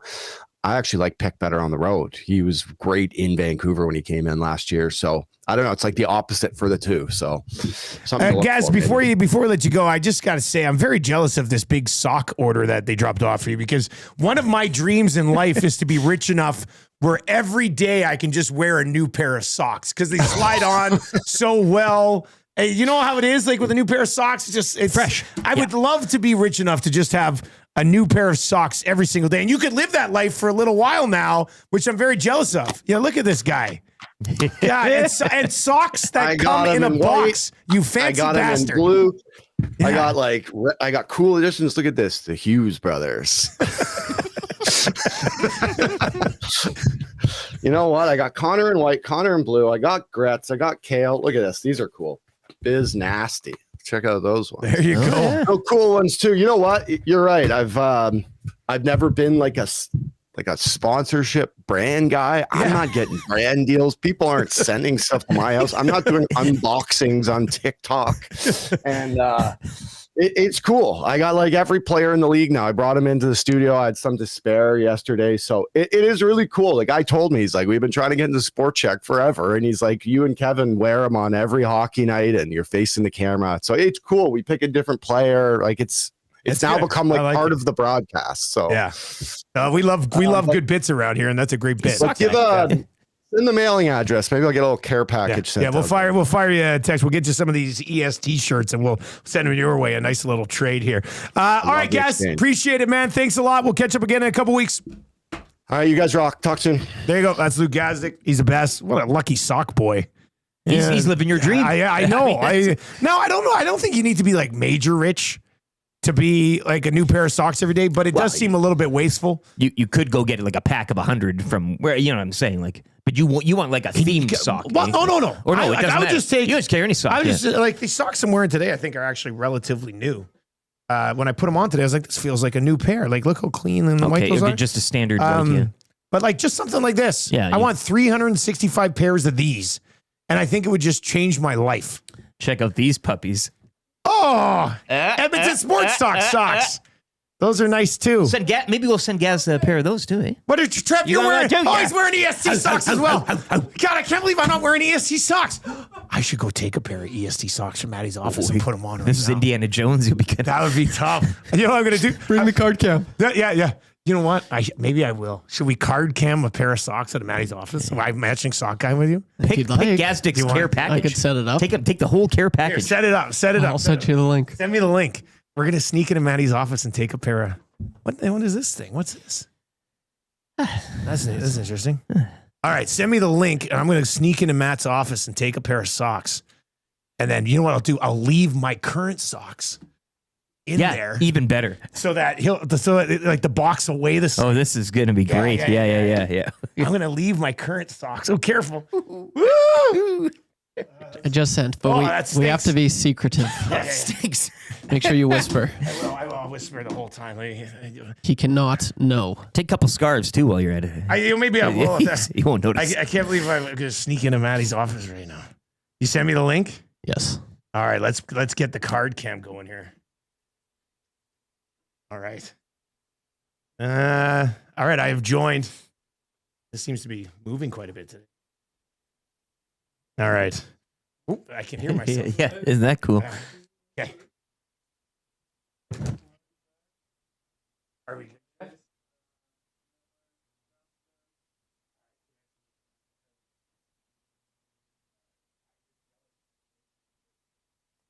Let's sneak into Maddie's office here. Where are the socks? Where are they? Look at this. Look at bags of socks. So I take these socks out. I'm gonna place my current ones in there, and he'll never know the difference, boys. Ah! Oh no! He's running. Just in case he came in, I had to sneak over. Did you avoid the lasers and everything? Socks. What's that? The lasers that he sets up? Yeah. You kind of had to crawl through the... I was nervous there. I was nervous. Here, do you want to hold the cam? Wait till he sees you on his cam. Oh, on his cam. He's probably watching He's over probably there. got 3 set up in there. He's going to kill me. You don't know if like Maddie will be like, what are you doing? We need those socks. But I could auction these off after is like the show stealing socks. Yeah. Look at these. Look at those feet. Guys, don't look at my feet. They're gross. Oh, this is a sec. I got the tag stuck in here. That's not good. Great filming, LT. This will be great. Is it framed up good? Oh, yeah, there you go. That's a good shot. Oh, look at the slide. Beautiful, beautiful. Sock cam. Sock cam. Don't look at my toes. I need to cut my toenails. Don't look at my toes, boys. Don't look at my toes. Don't you dare look at Don't you look at my toes. Look at those brand new socks. That's what I'm talking about. Woo! What a rush. That was fun. That was riveting. I can't believe we did that. Maddie's going to kill me. He's going to probably send me an invoice. All right. Oh, you can turn this one off now, Trev. His alarms are going Bye-bye. off. Like at home. Yeah. Maddie's got sensors Office on that breached. socket. Office breached. I could actually see that. All right. 780-218-9999. Maxwell Consulting over in the chat says, guys, I switched from Apple Music just to watch this. Well, that's good. Hammer the thumbs up if you're watching on YouTube right now. And we have the numbers to hit 500 today. On the anniversary. I'll be honestly kind of disappointed if we don't. 500 a day. So if you're watching on YouTube today, hammer the thumbs up for us. If you're listening over on TuneIn and iHeart, it's the anniversary of our first 500 like show. So we should probably try to run that back. 7,000 Graham texts in and says, guys, we needed the Mission Impossible music during that. Yeah, you should have crawled in. You know what? I should have done that. Doom, doom, doom, doom, doom, doom, doom. Is that? I think it's sorry. I shouldn't have my shoes on the desk here. Put these back on. You just wanted to show off the shoes. That was the point of this whole exercise. Don't worry. These aren't Jordans. They're Air Force Ones. It's the only ones I wear. I wouldn't wear the Jordans. There we go. It's a good look. You know what? My dogs aren't barking, boys. Like these are nice socks. Fresh. It feels. Out of the pack. Would it not be great to have fresh socks every single day of your life? Stealing things from Maddie's office. Play the clip. Oh, yeah. That's a good one. Tradition unlike any other. He's going to hate when he sees my other socks in there. I'm going to have to move those out. He'll get mad at me. That office is going to be smelling great when he I know. I got to get those socks nice up and there. ripe. Immediately. He's going to be like, what is it? He's going to walk in and he can pass out. Just like that. My wife did recently buy me a spray for my shoes. Yeah, that's always that makes good, them smell better. And Put stuff. some bounce sheets in there. Really? Hey. That's kind of a neat little trick. Hey, guys, what about a new SD category? Heist of the year. I don't know if that's the Dwayne from Dwayne. Tormenting a Wannock. Tradition unlike any other. Hampton Steve says, people usually have to pay good money for feet content like that. Well, yeah, you should have put that behind a paywall or something, eh? Yeah, that's a Nasty Club thing. Nasty Club members, later on today, you get to see a video of my toenails. Gazzola interviews Wallman and Dusty's feet. Here's Dusty's wow, what feet. a day. More views. EST sending merch out to everyone except Macramala. Tradition unlike any other. Yeah. That's well, you're that's going to deliver that out to him personally, right? Like that's... Yeah. I'll take him you up to from the him. airport. Yeah. Guys, who's getting those Nielsen game used socks? Questioning it. You know what? I think those are only a one-wear pair too. That $50 each. You can send in. Yeah, you know what we got to get? We got to get that sock company in at Pro-Am. Hey, we should connect the Why not? two, Oh, I'm and sure they'll. Yeah, Jack's got all the cool stuff. they're looking to get into shops. Yeah, We'll get them in there. that'd Yeah, be pretty cool. The Wolf is in. Back to hockey talk, which is fine. 780-218-9999 if you watch over on YouTube. Yeah, look at that. We're closing in on 300. Let's go. 300 before 7:30. I'm dead. Haven't even had Reid on the show yet. Yeah, wait That's till usually Reid good comes for on. at least 150. Eh? Reid's a bump, man. Reid's a bump guy. Simple Click, as click, that. click. The amount of cross-crease saves Pix made last night was crazy. I think Pix is better than Skinner going from side to side to make it. He is. Yes. Undoubtedly. What's Skinner better at than Pickard, though? Like, how would you saw that battle? He's bigger. Okay, yeah. Like, I mean, I'm just wondering if that... More square to the shooter at times. It's such an issue for Skinner. Does Pickard's play laterally get you there. And as Gazdic I was a said, little game one surprised that started. Gaz was like, he's my game one guy. Yeah. Because he's a Skinner guy, eh?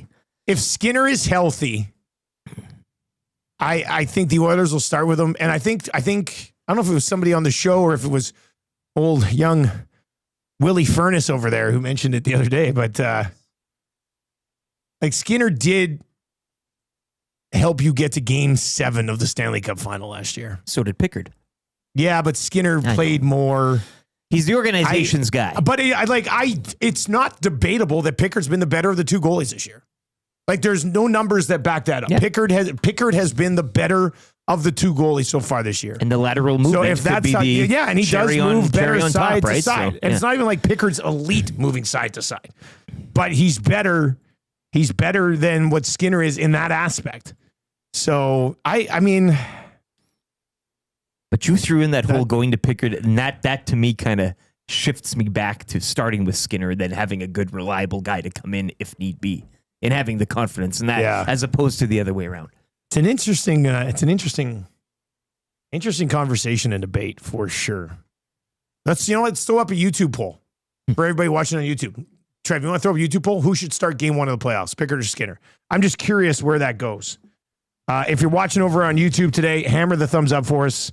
We're cruising. We're cruising. 25 likes away from changing 300 here. We probably do that before the end of the update. Let's dive into your Cool Bet Canada hotline of the day. And where do we go tonight, eh? Let's see here. The Oilers aren't in action until they get the Stars Sharks tonight. That's a from big game. The big D. I don't know if the city of Dallas is ready to take another one on the chin after losing to the Lakers and Luka last night. Most of the city probably doesn't know what's happening. Well, you know what's funny? Who's the guy from Dallas that's on that show? Oh yeah, Bill Furnace. Yeah. No, it's Around the Horn. Is it Kalashaw? Is that guy's name? Anyway, I think somebody from Dallas who's on Around the Horn. Are they getting the buzz? Well, no, they said last week. Kalashaw. Yeah, somebody was just, I think he tweeted last week, like, I know Luka returning is big, but this Stars-Jets game might be even just as important. Are you kidding me? And I'm like, listen, man, those types of takes are going to get you kicked off of Around the Horn. Like, absolutely. Just stop right there. You're probably going to be done. But it's a massive game. Yeah. Let me see if I can manipulate a few things. Yeah, even on games played, if the Stars win tonight, they'll be 2 points back of the Jets. Yeah, if the Jets win tonight, they lock up tough spot in the conference. I mean, that's pretty much Kings it. at home to the Ducks tonight. Yeah, most of these other games kind of suck tonight. Like no big sort of playoff implications. Rangers, Islanders. Carolina, Washington is a pretty big game. Mind you, Carolina is already locked in. They're going to play New Jersey in the first round. But Rangers, Islanders too, and you mentioned the Rangers, and I know that... that is a loser leaves town match. They're both on 79. But they're both screwed. Islanders with a game in hand. Because what are the Habs at right now? 85? Yeah. 6 points up. They're but both it is, screwed. yeah, but the way they're playing. Actually, you know what we should do here? This is probably the best bet on the board tonight. Sabres, Jackets over 6.5 goals. There's going to be goals scored in that. Sabres have won 5 straight to claw their way they're heating back into the middle of the wild card chase. Yeah, they're heating up. Sabres, Jackets over 6.5. Probably my favorite play on the board tonight. I was going to lean... I don't know what to do as far as like who wins that Jet Stars game, so I didn't want to go there. Yeah. But there should be some goals scored in Buffalo Columbus tonight. So let's go over 6.5 at -115. That'll be your lock shop hotline of the day right here with the Nielsen Show. If you're not yet signed up for account at Cool Bet, use the code LOCKSHOP when you do, and you get a 100% deposit bonus on your initial deposit up to $200. All right, on the other side here, I got beef. What do you have beef with? I'm actually really nervous that Maddie's going to be mad at me for taking these socks. Dude, do you remember when we Should grabbed I take them off? Do you put them remember back when in we there? grabbed that hat the one day? I think you'd be more mad at that. What did he say to what was the hat? Do you remember for? the hat? The golf tournament? We went to the golf. We had to pick up a hat and give it to somebody. Oh, that was me. What do you mean that was you? You took the it hat. Was your hat? Somebody took the hat. I brought the well. Okay, You I remember guess that there was morning, two different. You took occasions. a hat. I brought the wrong hat. Oh no! And he was not impressed. He's like, "This is not the hat I was talking about." Oh no! I'm like, I don't know. There's like 30 hats in there, Maddie. No, I just feel like we have a lot of socks, so we're probably okay. Yeah, we're good. Yeah. All right. Well, I'll take that risk for the team. You remember this, William Furness? All right. Let's get to the sports update for the great staff at Park Mazda. And on the other side, I got beef. What do you have beef with? 780-218-9999. 780-218-9999. Text us your beefs. We'll pass them along on the air next.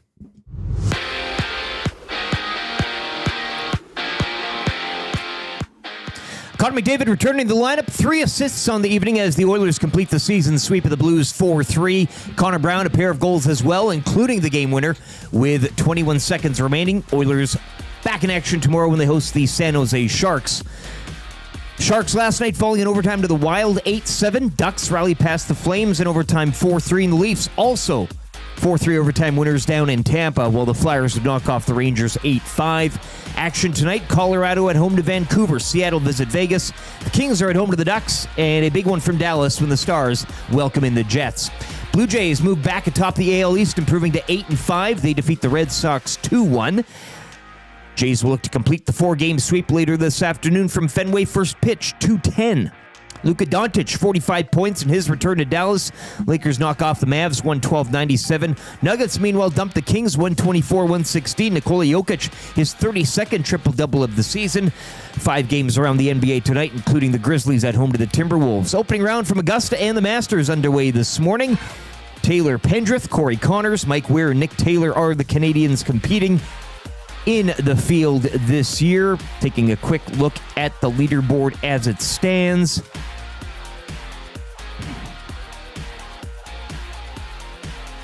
Chris Kirk, Zach Johnson, sitting atop at 2 under through 4.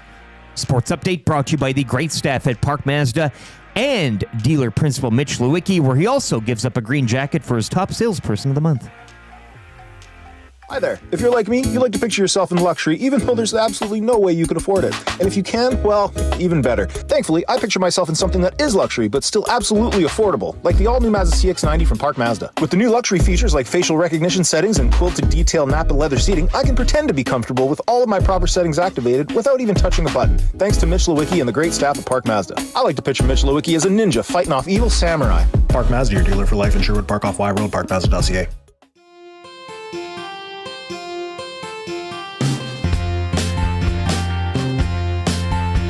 I think we're gonna be glad. I think it's today, yeah. Connor Brown scored last night. His dragon is slain.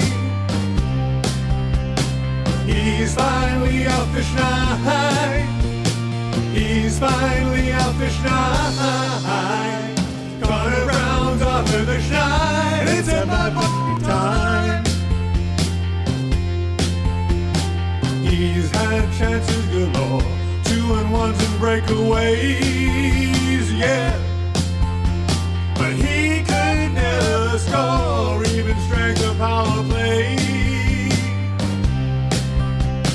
He's finally out fish night. He's finally out fish night. Connor Brown's off at the schneid. It's about fucking time. Got to play McDavid line. You should have scored one, you should have scored twice by now. And got to play alongside Drive. How could he not score? How did he not score? How? He's played on every line, but he's best on PK. Yeah. He could never find the twine till he found it last game. He's finally out fish night. He's finally out fish night. Connor Brown's off at the schneid. It's about fucking time. It's about fucking time. It's about fucking time. It's about fucking time. Connor Brown is off of the schneid. 2 goals last night. A lot of it to do with Connor McDavid. I'll ask you quickly on this question. Maybe we'll come back around to a little bit later because we're going to get into I Got Beef. But would you leave Skinner and Brown with McDavid for a little bit and then see what you can build around Nuge and Draisaitl? Draisaitl will probably have Puck Holes and then Arvidsson. And then you can play Nuge with Hyman and maybe Frederick when he comes back. And what about that for a third line going into the playoffs? Nobody knows. Something to think about, maybe. Maybe not. I don't know. Just throwing it out there. 780-218-9999. Paris Jewelers inbox. Buy now, do not pay for 1 year. One of your text messages today will win the A&W text of the day, where the Teen Burger is so damn iconic. Canada's original burger chain since 1956. Stop thinking about the Teen Burger and go get one. Gosh darn it. And the Nielsen Show every day brought to you by South Ford Chevrolet. You're going to drive a little, but you're going to save a lot at South Ford. $8,000 saved on 2025 Silverado 1500s right now. So if you are in the market for a truck, they're the ones to get the job done for you.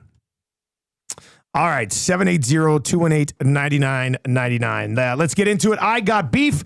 Brought to you by Acme Meats, where Corey the Butcher, back from the Butcher Olympics, went straight to 780 to pick up one of these EST shirts. You know what? He probably stopped at the one by the airport. It would have made sense. At the airport, I mean, why? I mean, that would make a lot of sense. One-stop shop. Eat fresh, eat local, eat Acme. Acme Meats, serving Edmonton for over 100 years. That's 9570 76th Ave. All right, what do you got beef with, Rick? I got beef with Corey the Butcher. It was a week ago. Please say hi to everyone and thank all the Nasties for their support of the Butchery Team Olympics. Some controversy right now at the standings. So when I find out where exactly we finished, I'll let you know. And we got no updates. And we have no updates. A week later. Now I'm going back and forth with Corey this morning, and it'd be nice to get an update now so we can kind of let people know during the segment. But he does ask. Was wondering, you guys have booze, etc. made for you. What about if Acme makes a custom sausage for EST? Float the idea by Dusty and let me know your thoughts. And then he sends Corey the Butcher? A hot dog emoji. Yeah, that's not a bad idea. I mean, get that going now. I mean, what are we calling it? What's the flavoring? Are they links? Is it one big long kielbasa ring? Or, you know, you've really made it when you may have your own sausage. Yeah. Bunch of wieners, like the jokes. Just Corey, would you make me sausage? Corey, would you make me sausage? So what are you having in there? Like, can you make a sausage rosemary and lamb that is like EST? Is there any way? Like, I guess we could use the sausage. We could use the sausage to make the letters. Then they wouldn't. They couldn't be links. They could be like a round. I do love the idea of people going into Acme and being like, "Hey, I'm here for that EST sausage." You got any more of that EST sausage? Take that, Mundare. Hey, I wanted to target Mundare for quite some time, to be honest with you. So we're coming after that. That's a big thing to do. So yeah, I mean, I don't hate that idea. I certainly don't have beef with it. It's exploratory. Yeah. But I do have beef with not knowing what happened at the. I mean, we'd like to kind of quash the beef from the Olympics, the Butchery Olympics. All right, Trev, what do you got beef with today, buddy? Yes, I've got beef with my car. It's a piece of junk. I hate it. It sucks. It almost blew up on my way to the game last night. What? I had to pull over, and it was very hectic. It was very stressful. Oh, no. All of a sudden, just lights all over the dash. And I'm like, what the heck is going on? Coolant low. I'm like, I didn't even get a warning. It was just telling me coolant extremely low. Was it actually extremely low? Did you check it? Oh, I checked it. It was low, and it was like I was on a roller coaster. So I put it in neutral. I was able to go. Oh, luckily I wasn't on a main road because I would have had to get it towed. It was ridiculous. So it got me extremely stressed right before. I'm like texting all my family. I'm getting ready to go to the game. I'm like, you're living your best life. This is awesome. This is great. And then that happened. So I had to pull over. I had to get my best bud, former roommate, Ferg. He went and got me some coolant. And I had to walk to the old place after the game, get the coolant, Uber back to my car. Come on. I didn't get home till about 1:10, 1:20. No way. It took me 30 minutes to unscrew this cap because it was so, it was solid. All the coolant, it solidified. So I couldn't do it. And my hand today is just It hurts. And now It your really hand's hurting today. Yeah, and so before I had to go to the game, I had to knock on this guy's door, and I interrupted his supper, all because of my car. I hate this car. It sucks. I had a Honda Civic for 7 years. Didn't have to pay a thing. I've had to put several grand into this car. Can't stand Really? it. So you need a new car. One payment left on car payments this month. Oh, I thought you were done car payments on this already. I thought so too. I thought you told me like 6 months ago. You're like, I'm done with the car payments on this. I did. And then they, like a week after I told you that, they called me and they said... They scammed you. They said, it's not actually done till April. I'm like, well, that's really too bad. I told a lot of people that it was done. I've been telling a lot of people. So when this car payment's up, you can get rid of it and then get a new car payment somewhere? I'm tempted because it's just... It would be every nice time, to just drive with no car payment for a while. It would be, and I cannot wait for that. But I've got beef with my car. It sucks. All right. Well, that's a good one.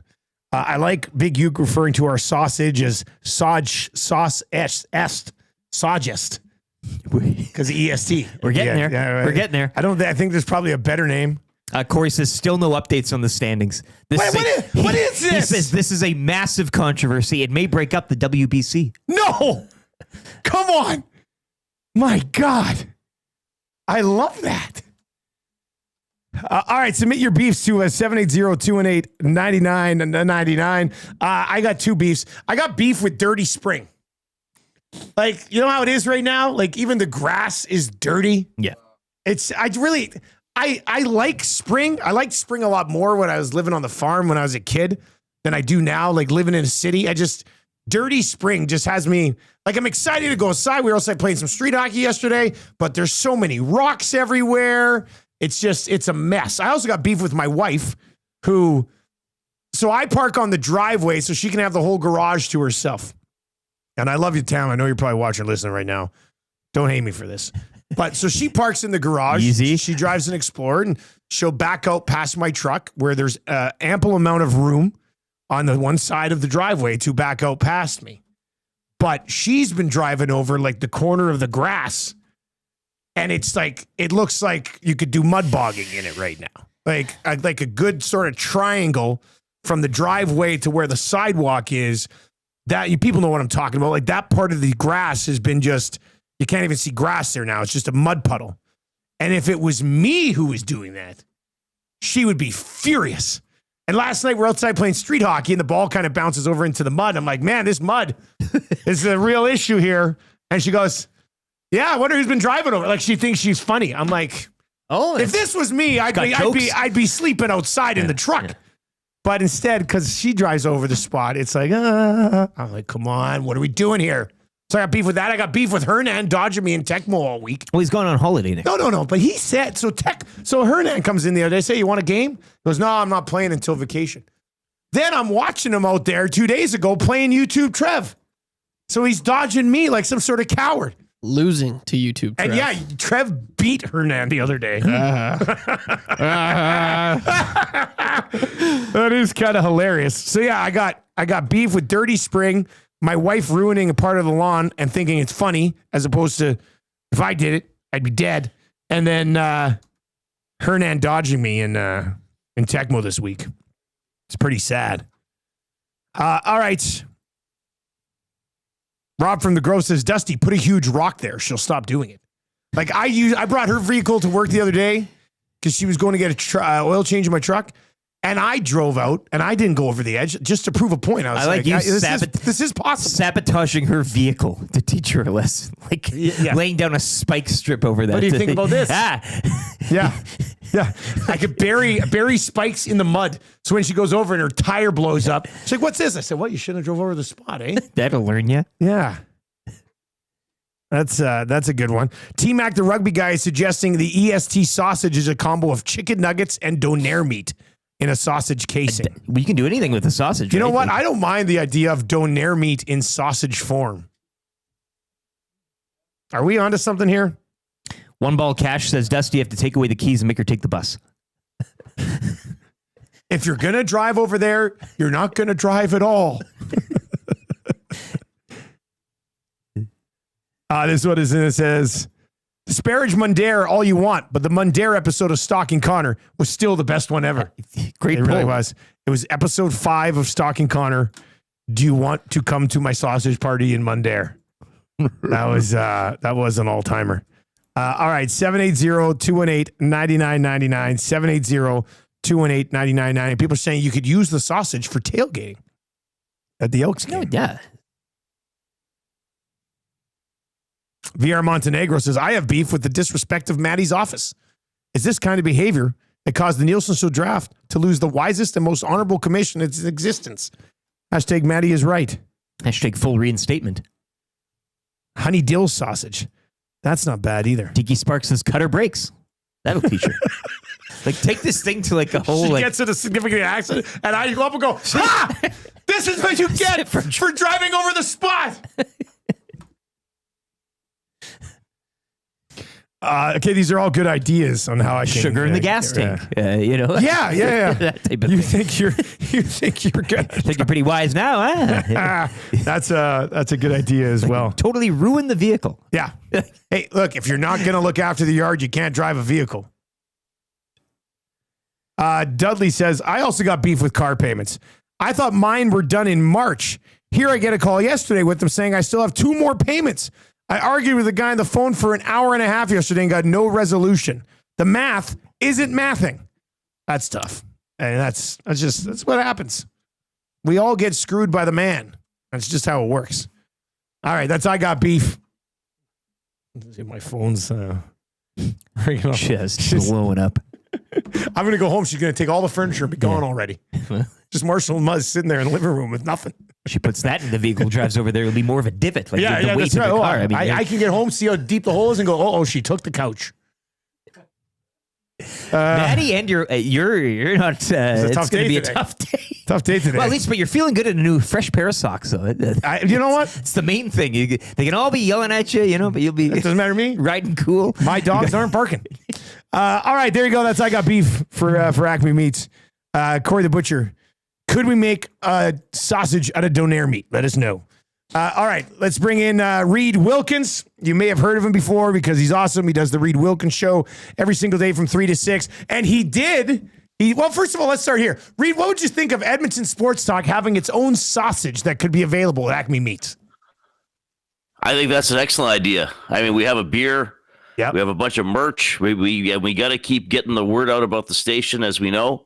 So I think any way to do that. So, yeah, I think sausage is a great idea. I'm not sure what the flavor would be. What was the one? Corey's nuggets in. And donair meat? Corey says donair meat is sausage meat in a sense. So okay. You're kind of, all you got to do is put it in a casing. And can we somehow also squeeze some sweet sauce into the casing, Corey? Let us know. Sure. I mean, could we have a Popeyes chicken sausage? That would be good. Yeah, of course it would. You Popeyes and cauliflower that's in what there. I would like.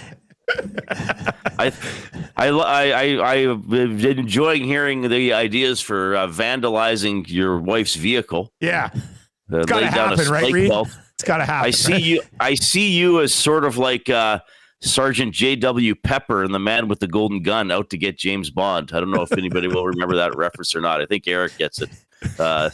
It's a bit of a buffoon police type character who James Bond kept thwarting in his pursuit of Scaramanga. I think that was the Man with the Golden Gun.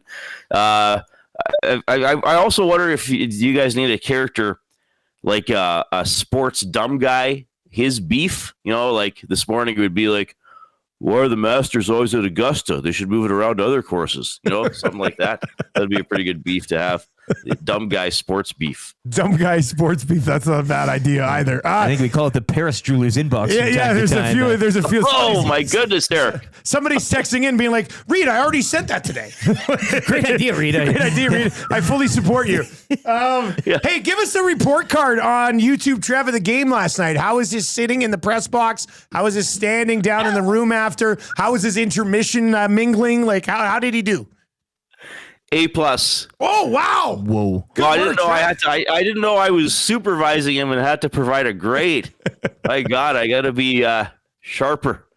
Trev was excellent. I got to sit with him. He asked me a couple intelligent questions during the game. He asked me about my note taking. Yeah. Did he mention that already this morning? He hasn't brought up the note taking. No. Okay. Yeah. At one point, I wrote something down. He's like, "What are you writing down?" I said, well, I wrote down how Brown had a chance there. It was like 6 minutes into the game. And he's like, so what do you use those notes for? I said, well, just to remember things or talking points. I said, I probably took more detailed notes when I was hosting a post-game show, but I still like writing stuff down and writing the goals and just having things to refer to. He was very, very professional, very polite. He got to meet Jim Matheson. He sat between me and Jim Matheson. He talked to some people during the intermissions and after the game. I think he met Speck quickly after the game while we were waiting for Knobloch to come out. He hovered behind me during the post-game scrums in the dressing room and was very professional there as well. So I think Trev did a great job. I hope he had an awesome experience. I got the sense he was very grateful and was soaking it in because as I've told you guys 1,000 times, I'm a little bit,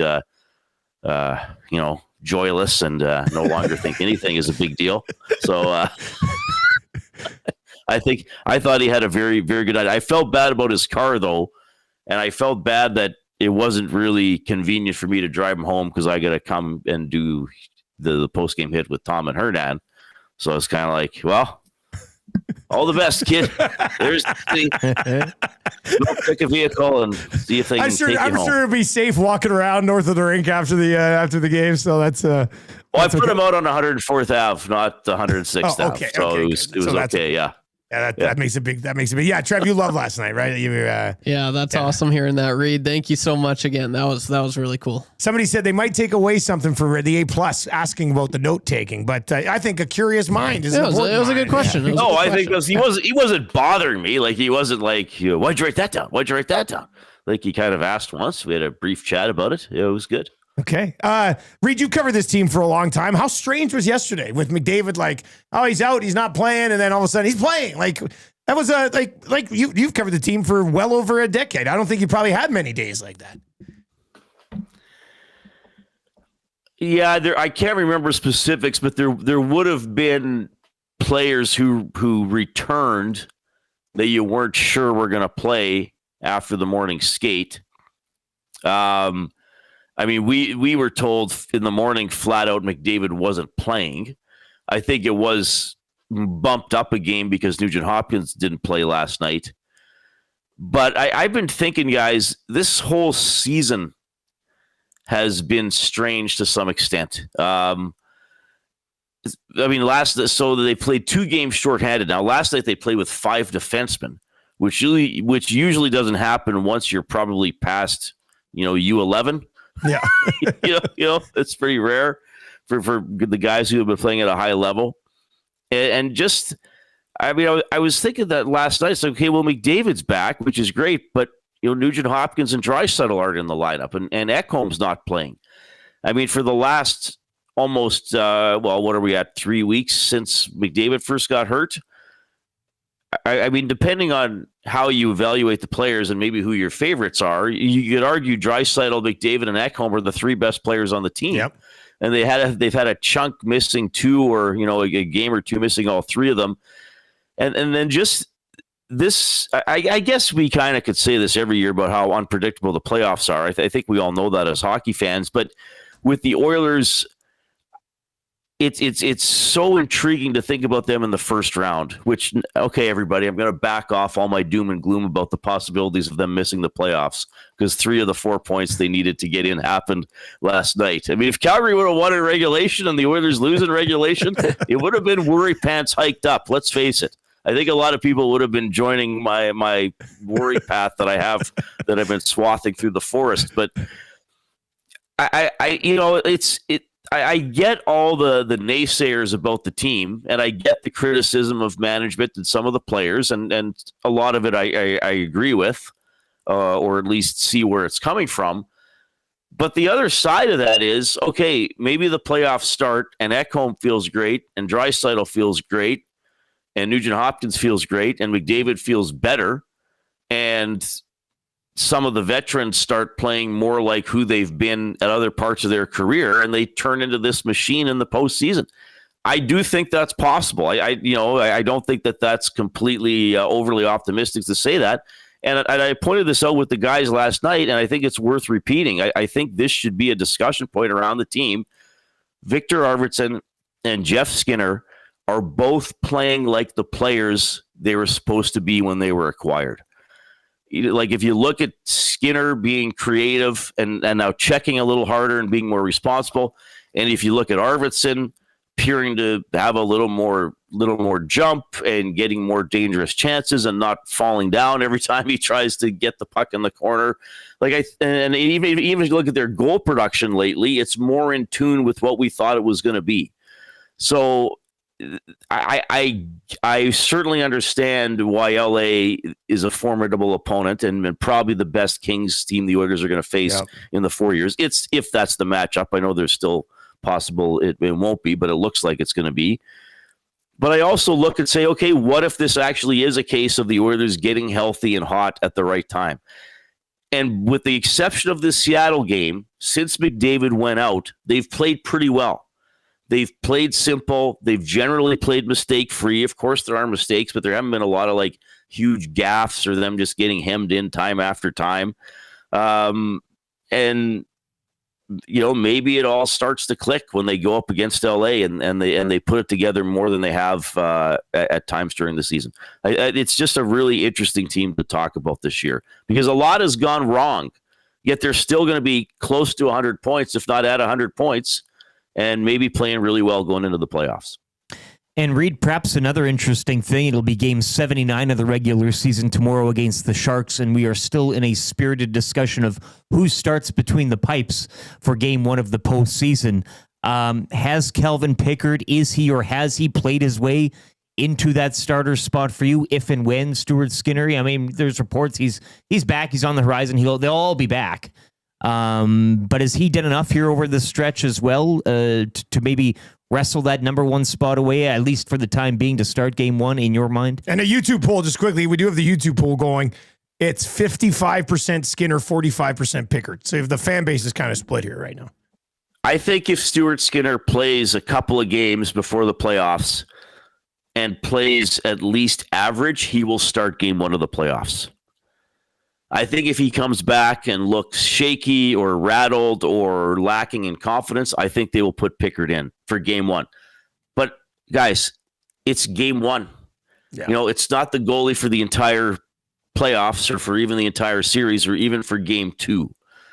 You know, if Skinner doesn't finish the playoffs or finish the regular season well, and then Pickard starts game 1 and doesn't play well, then it's really going to feel shaky. But Pickard's one of the better stories from an individual basis this year. Mm-hmm. I mean, I think off the start of the season, neither goalie was great when they had that poor, mediocre start. Then I think when they had the 22-6-1 run, both goalies were good. But since they've come back from the Four Nations face-off, or I guess even since just before, Pickard has outplayed Skinner with the exception of having not a good game in Seattle, the game in Washington, and I guess his first period against Anaheim when he got pulled. I guess 3 poor games doesn't sound like the Seattle game was everybody. You can't hang that one just on Pickard, yeah. So and we've seen this from Knobloch. He is not afraid to make a change or do something a little unconventional. But I think for where Skinner is at in his career, the longevity they're hoping he has with the franchise, and the fact that he was the goalie for all the games except 2 in the playoffs last year, I think they would prefer to. This is going to kind of sound like a negative way to say it, but I feel like they would prefer Skinner outright loses the job before they give it to Pickard, even if Pickard's playing really well. Reid Wilkins with us. He'll be on the air today at 3:00. I do want to quickly get to it because we hosted an event together on Tuesday with the Ford brothers, and I just, you've been around the city for a long time covering sports. Your thoughts on our chat with those two guys and what the Double E might have in the Ford brothers this year? Well, I think they're both very personable. They're both very friendly. I think they both accept that they are going to be 2 of the big marketing points for the team. I mean, not all players do that or like that, right? And not all players maybe would like the pressure that comes along with that. I think my impression from that night too is Trey's the more outgoing of the two. Yeah. which is fine because he's going to be the quarterback. This is really unique, and I sort of asked them about it, and they, I don't know if they think about it. This like athletes don't think about things all the time the same way media and fans do. Because I was kind of like, hey, like you're brothers and you're doing this, and they were just like, well, yeah, we've always been brothers. Like, okay, we were playing football, but it is unique, that to have twin brothers who are both, high expectations for both how we're going to play. And they're going to be the focal point, I think, of the marketing for this team at a stage where, the team hasn't been good for about 8 years, really. I mean, the last 2 Jason Moss years were pretty mediocre. There was COVID, and then they've stunk since then, right? So it's neat to see that there's optimism around them, even though the team's been bad for a few years. And I really feel, and you and I talked about this at the hot stove with them too, Dustin, like the Elks fans want to be optimistic. Like they are tired of, weird coaching decisions, weird signings, inconsistent or poor play. So I really think that there's the opportunity for them to really grab it. Kind of like in some ways there was the opportunity for Riley to grab it when he came in 2013. And then, we saw what he became. Yeah, that's a good point because they were unraveling then too, right? Like they needed Mike Riley. Yeah. In the first year, they still had a bad record with Riley, but you saw his confidence and you saw his potential, and then they were good in 14 and won it all in 15. And then he was still a good player for the couple more years he was here, even though the quality of the team dropped off a little bit. So, yeah, I think that it was a really good night. It was cool to see them in that environment. I think they were both very comfortable. I think they're comfortable with the expectations. I think they're comfortable talking about the expectations and kind of being the faces of the franchise. Well, I guess it's the same face on 2 different guys. the face of the franchise. What's coming up on your show today? We haven't planned anything, to be honest with you, Dustin. We're going to come in. We're going to have a good time. We'll talk Oilers. I'm sure we'll talk a lot of Masters as well, because we'll be able to have it on the ESTV while we're there. We'll see if we can rustle up a guest or two, or maybe Jay and I will just shoot the breeze for 3 hours. That's always fun too. Yeah, there's nothing wrong with that, man. All right, good stuff, Reid. We'll see you around the office later. Okay, thanks for having me. There you go. That's Reid Wilkins. If you like that segment, you'll love the show. It's 3 hours of that every day from 3 until 6 right here on TuneIn, on iHeart, and at EdmontonSportsTalk.com, and, of course, on YouTube, where if you're on YouTube right now, and there's a lot of you over on YouTube right now, hammer the thumbs up for us. It is the 1-year anniversary of our first ever 500-like show, and we are 160 likes away from hitting 500 again. So if you're watching right now on YouTube, hammer the thumbs up for us. We've already blown past 300. Hit it, Trev. Changing 100. All right, so let's change 500 today. If you're watching on YouTube, and as Reid said, you might be fired up. He's like, they might be getting hot and healthy at the right time. Come playoff time, it could be something. Hammer the thumbs up for us if you're watching over on YouTube today. We very much appreciate it. And you're like, yeah, what does it really mean? Well, actually, as our video gets more thumbs up, it pushes out to more people, and then they can join in on the fun as well. All right, if you would like to play Kind of Easy Trivia, we do have a gift certificate to Mr. Mike's Steakhouse Casual. All you have to do is get 3 out of 5 correct. AK, who won yesterday, came by yesterday and picked up his gift certificate. And what happened? I actually gave him the one that I had set aside for a tee. But what else happened? Oh, I'm glad you brought that up. Ah. Oh, do you remember the name? Started with an N? Yeah, Naya? I think that's what it was. It will be today.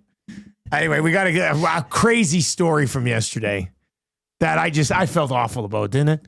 Like after he left, did I not lay down on the floor? But of all, Club 8 Loop after, it's a tradition unlike any other, except for the day when it was really wanted and needed. Wait till I give you this story. It's ridiculous. I feel like such a a-hole. Anyway, if you'd like to play Kind of Easy Trivia, 780-218-9999, 780-218-9999. Yeah, I was right. There it is. Okay, so we'll get to that story coming up. But if you want to play Kind of Easy Trivia, 780-218-9999. Let Trev know we got a gift certificate to Mr. Mike's. Dr. John texts in and says, man, it makes me laugh how Dusty just giggles the whole time whenever he talks to Reid. I do find Reid to be very amusing. I think he's a funny guy. And, we say it all the time, but I mean it. If you have not yet checked out the Reid Wilkins Show, and I know some of you be like, well, I got other shows in town that I've listened to for a long time. It doesn't matter. This is better. It's simple. I'm sorry. It is. Listen to the Reid Wilkins Show. It's incredible stuff every single day from 3 until 6. If you want to play kind of easy trivia, 780-218-9999, 780-218-9999. We will get to that. We'll get to 3 questions too many. We'll get to Fired Up. We'll get to Scalding Hot Takes, Marmot Basin, Snow Report, and the wrap for William Huff, all on the way here in hour number 3. Let's get to the sports update right now for Windsor Plywood, Leduc.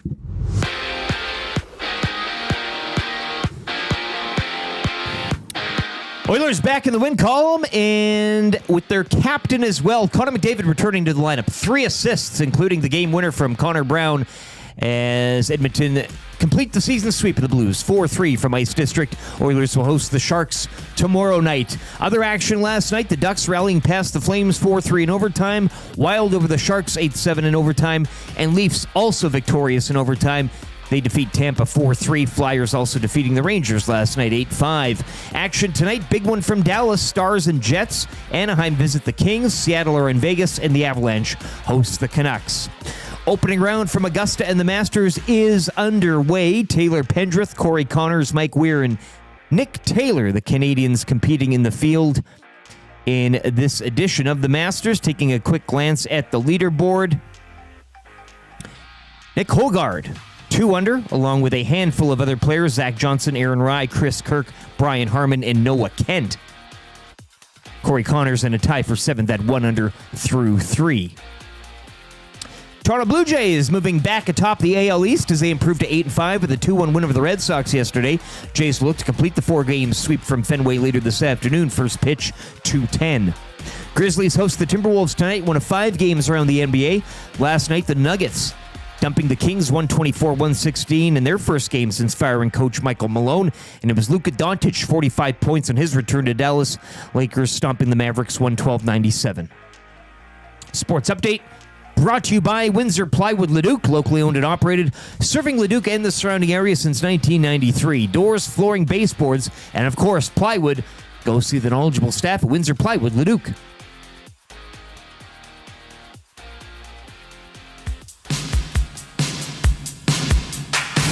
Very impressive. Taking a few years to put all this together.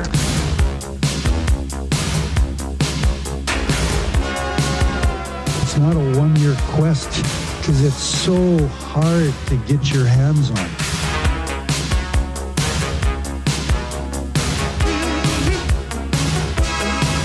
At this stage of my life, I don't invest in green bananas. It's a lifetime quest. Just not sure if I'm going to be around long enough to see them ripen to be yellow.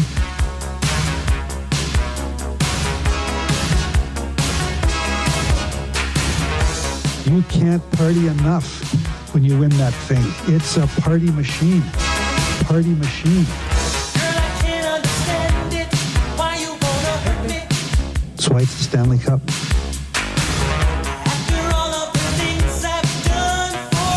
It's hard. It's hard. It's hard.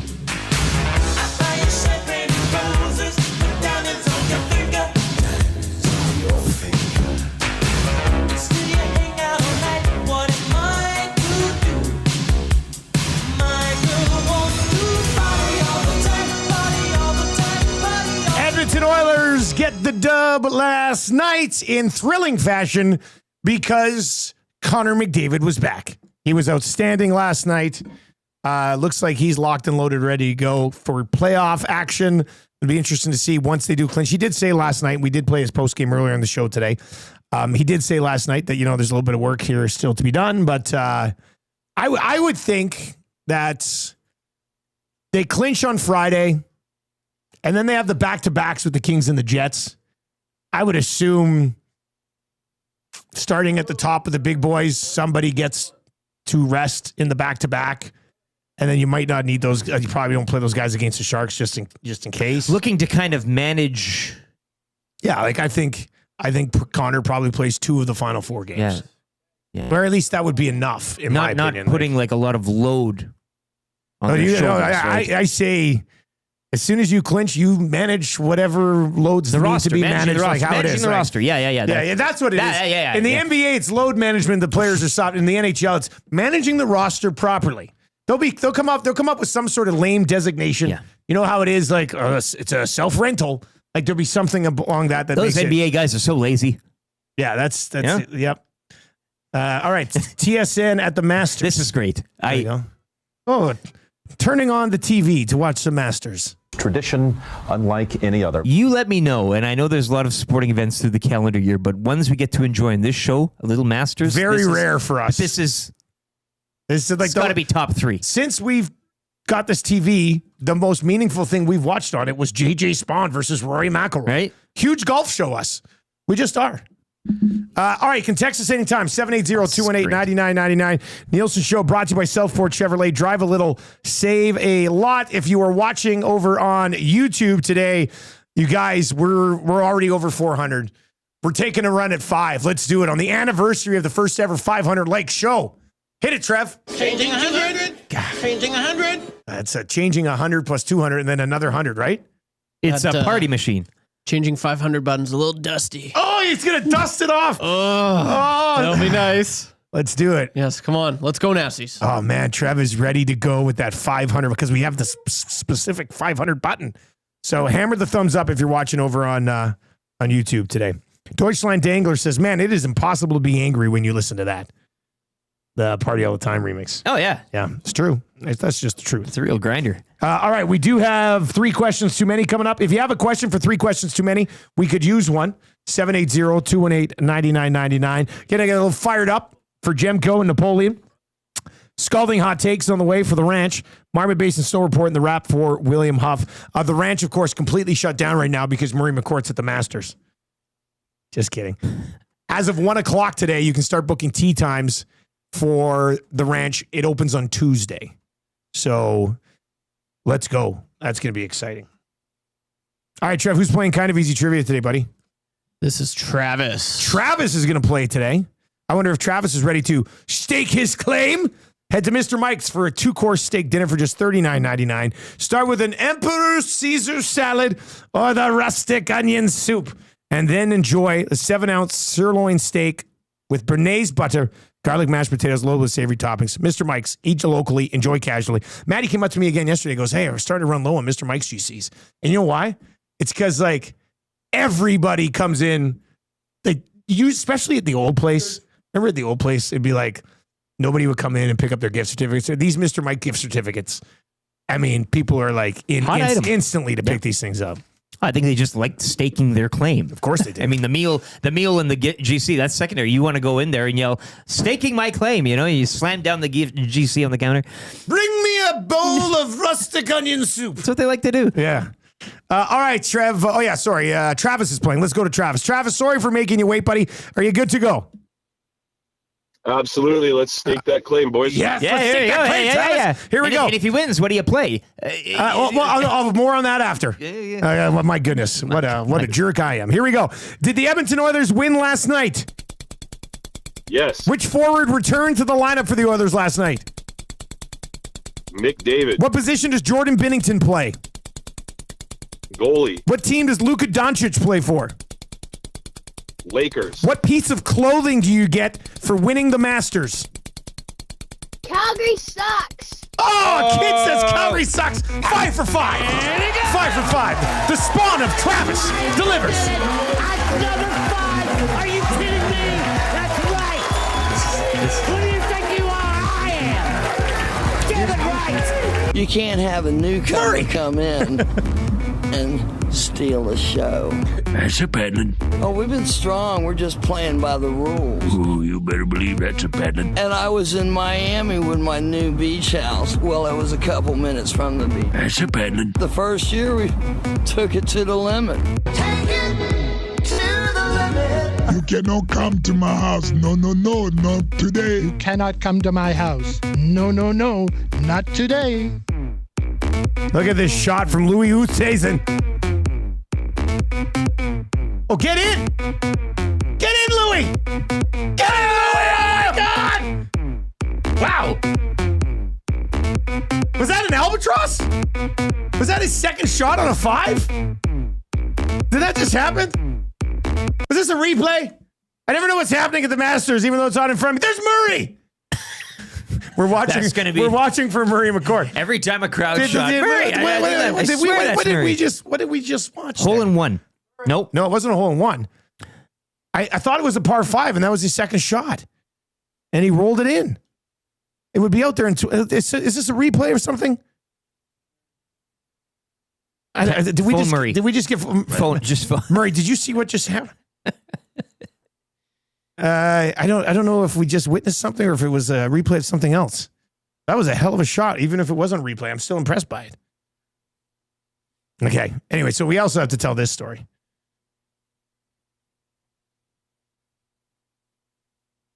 Had to have been a replay. Like, I don't think Usay's in this thing. Anyway, what a shot it was. I love us celebrating like... There you go. Yeah, Double A says that was a replay of 2012. That's why I was just like, I don't think... I'm looking at the leaderboard. I'm like, I don't think Louis Usay isn't playing in this thing. If the sound off, though, we can kind of... Anyway, that's an amazing shot. It was a hell of a shot. That was a hell of a shot. I mean, I was all in. God, I wish that was somebody who was playing this year. Anyway, so yesterday, AK wins Kind of Easy Trivia. Yeah. And he comes in. I'm like, oh, man, thanks for coming by here. Staking his have claim. a One of those Chiefs people. gift certificate because I take it aside. So I give it to him. And he goes, it was tough hearing the Springer home run song today. Because the last question yesterday was about George Springer. And then I hit the Springer home run song when they won. And AK, swear to God, he goes, yeah, I was really kind of disappointed. I was like, what? He goes, my daughter, Naya, listens to the show and she loves Club Beat Loop. Like she loves it. She does the no, not today. She's 4 years old. And he goes, I told her, I was like, I'm playing Kind of Easy Trivia today. He's bringing it home. I'm going to be the guy who delivers Club Beat Loop for you. Damn it. And then I swear to God, can you remember a time I didn't play a Club Beat Loop after? It's never happened at EST. It's a tradition unlike any other. Was anyway. And the one day, AK as a father tells his daughter, I'm going to be the provider of Kind of Easy Trivia today. I decide to randomly play the George Springer song after.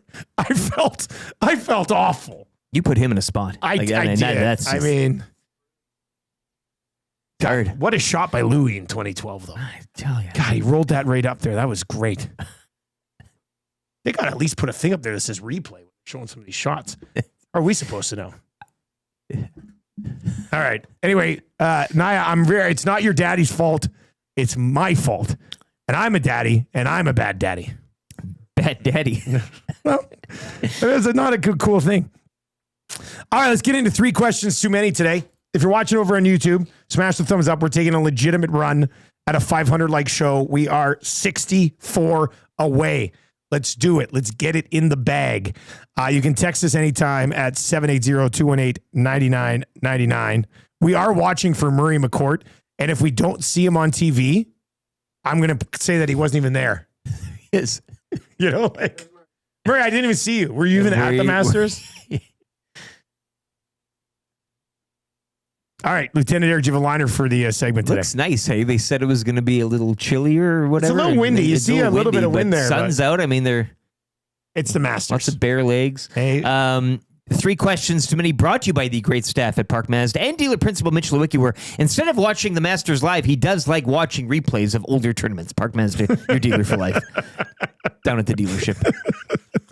Do you have a Twitter account? Yes. At Lieutenant_Eric. You can follow on Twitter. Also, Edmonton Sports Talk at YEG Sports Talk, where Murray did join the Reid Wilkins show with Jason Milne yesterday, live from Augusta. So that video is up. You can view that as well. I still don't believe it. It's a green screen. Yeah, anybody can get a green screen with golf behind you, Murr. Augusta, the ranch. Yeah, similar setting. It's the same type of thing. I see Aaron Rye is at 200 through 5. He was one of my picks yesterday on the Lock Shop as the top debutant. That's what they say for first timers. And how about this start by Harmon? Because he won last week. He's 200 through 4 as well. Interesting. It does matter how you start at this one too. There's like there was a stat the other day, like you finish after the opening. I don't think you need to be the leader, but you need to be somewhere within striking distance. Yeah. All right, we need a question for 3 questions too many. We have a couple, but let's do one more. 780-218-9999. Fred Couples and Bernard Longer Both in a tie for 8th right now, too. See, now, is that a replay as well? Is this are you joking about that? The live point. Yeah. That's why somebody asked, like, Mike Weir still golfs, like that. That's the Masters. Remember we had a bit at the old station where it was like, Mike Weir was 4 under and then blank because he used to always start really well and then just go in the crapper. And what is it? What's and the that right is now? like the first 9 through the opening round. Anything can happen. You can dare to dream, right? Who's been a couple guys have sucked a big one so far. It's got to suck when you go to the Masters and you're 4 over through 10. Yeah. It's like, Anyway, Naya accepts our apology, says thanks for the shout out. Hey. And she's pumped she got to hear Clubby Loop this morning. There you go. And you know what? Your daddy got that done by pointing it out to us yesterday. To the bad daddy. I could not do that. Could not do that again. Bad daddy. All right, question number 1. Do you guys think Knobloch may leave Brown and Skinner with McDavid for a little bit? I think I think that's an impossible question to answer because what's the health of the lineup going to look like next? Like if they were going to run back these same 12 forwards, then my answer would be yes. Define little bit. Are we talking about like the next tomorrow? I guess if we define a little bit, we say start next game. Sure. Okay, but there could be a world where next game, Nuge and Draisaitl are both playing. So Draisaitl could go back between Podkolzin and Arvidsson, and Nuge could take Hyman and whoever else they want to throw with Nuge and Hyman. So they could. You could start the next game like that. You could, or you could not. Or as Eric says, you couldn't. I mean, who knows? One or the other. Could not. It's an option. Yeah, well, they have options. Question number 2.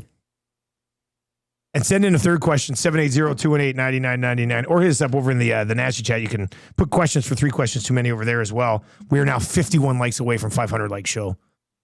At this pace? Oh, yeah. Don't even say it. Do we dare say? 600 like show? 6? On the anniversary of a 500 like show, the first ever? Wouldn't that be something? William Furness has never seen such a thing. If you missed it on the show earlier this morning, quick reset, because I know many of you will pop in and out. YouTube, Trev, we were going through our wallets this morning, and Trev did reveal he's got a Players Club card from a casino in Vegas for somebody named William Furness that he's had in his wallet for the last 3 years. I meant to grab my card, and I somehow ended up with Williams. All night, Mr. Furness. Mr. Furness, you're done. You're cut off. Mr. Furness, you're Eric Papa Giorgio. Who's Furness? That's what you are. Give me another. Question number 2. Do you guys think the 3 of you could combine to shoot a par on any one hole at Augusta? 3 of us combined. Yeah, to shoot a par, like in a scramble. I say no. How many times? Like we get so we full 18. We play it as a scramble. Okay. So we each get a shot every shot. Could we get a par on a hole? Like best ball, right? Yeah, like a best ball scramble. Okay. Could the 3 of us? You don't golf at all. No, there's no reason. You golf with Zach a few times. Yeah, if I connect, I can connect. I know that's what we all say as golfers. Like, yeah, I'm not good. I think we could. I really do. You do? Yeah. I completely disagree. I don't think maybe one of us gets a great shot on a par 3, and it's like, hey, look at that. We have a putt for birdie, but these greens are insane. I'm not even sure. I'm trying to think of like guys I go on the golf trip with. Like if we had like a foursome with guys that golf like very much more regularly than us. Yeah. I think we could probably do it, but the 3 of us, I don't know. Now, Trev, I don't think we've ever golfed. No, we haven't. So maybe you're a ringer. Another putt. Oh, Cam Smith, look at that ratty little bugger. Get a haircut, man. He's a little ratty. If you get me close, Dusty. You're a putting machine? More of a putter. Yeah, but I suck. I don't suck, but I saw your swing last year. I'm very inconsistent at golf. Like I'm consistently inconsistent. Aren't we all? I can go out and fire out 107, or I can go out and fire a 92. And if I can get in the 80s a couple times a year. Like there's no way the 3 of us could pull that off. Only broke 80 once. 89. So you broke 90 once. Or 91. Trev, there's no chance. There's no chance. Because it's essentially a 2-man. Nothing is you, Rick. I'm out of this. I'm out of this competition. You a caddy for us. Sure. I'll so do it's essentially a 2-man team. We're not getting a par at Augusta. Yeah, okay. Well, maybe there's no way. Maybe not then. I don't think It's all about the mindset. Positive. Happy thoughts. Happy Gilmore said, find your happy place. Well, I can get a happy place. Get your happy place, but it doesn't. You'll be good. It doesn't work. Don't airs. No, I don't. No, you're probably right. I don't think so. Anyway, if you do want to chime in on this ridiculous conversation, feel free to do so. 780-218-9999 is where you can. I'm thinking a par 3. Yeah, on a par 3.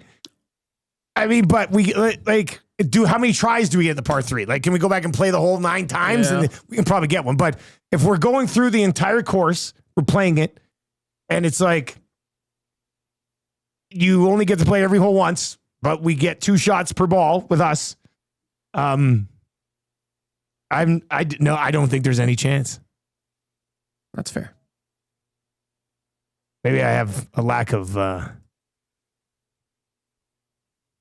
confidence in both of us, but you need to get fired just before or laid off again. That's true. That's true.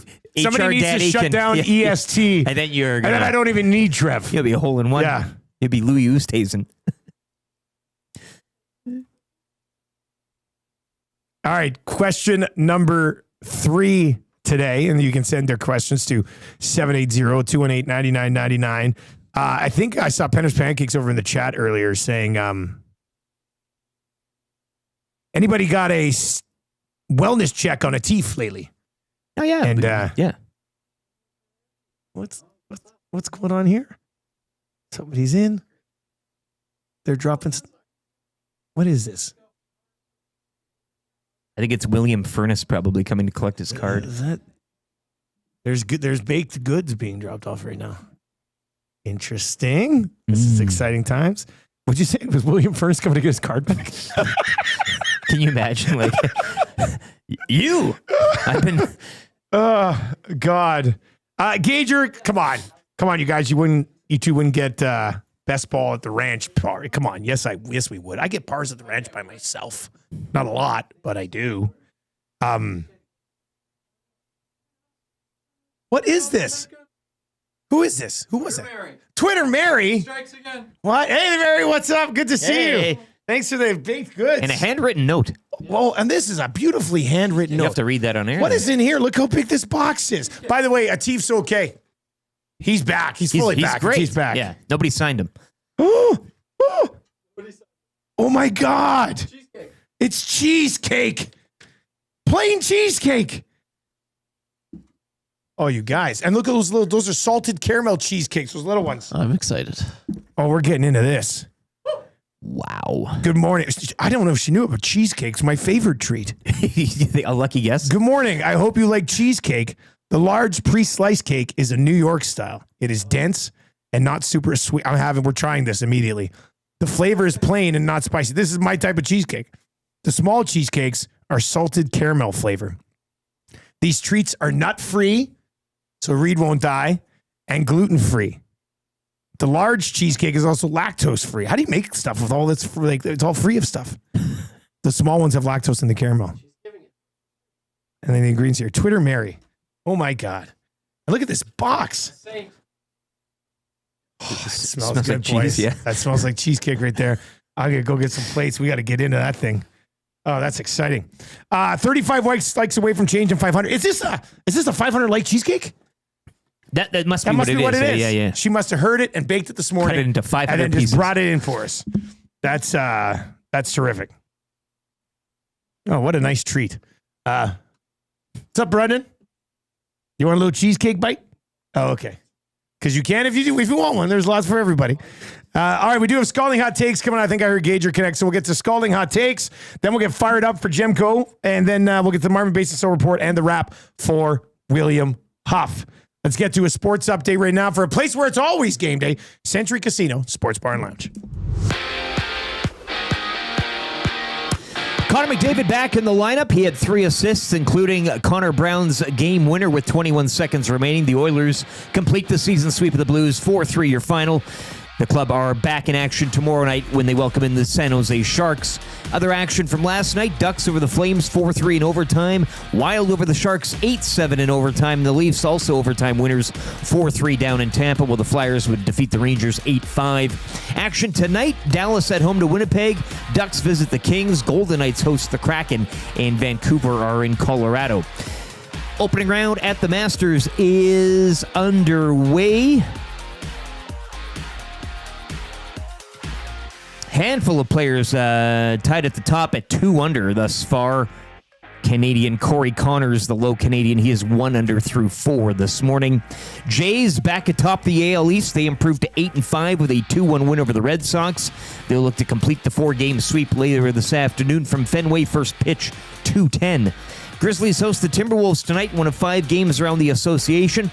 Last night, Luka Doncic pouring in 45 in his return to Dallas as the Lakers beat the Mavs 112-97. Well, the Nuggets play their first game since firing coach Michael Malone, and they get a win. Nikola Jokic, 32nd triple-double of the season, as Denver take it over Sacramento 124-116. Sports Update, presented by Century Casino Sports Bar and Lounge. Wall-to-wall TVs, daily food and drink specials. It is the place to be for every Oilers game. Every day is game day at Century Casino Sports Bar and Lounge.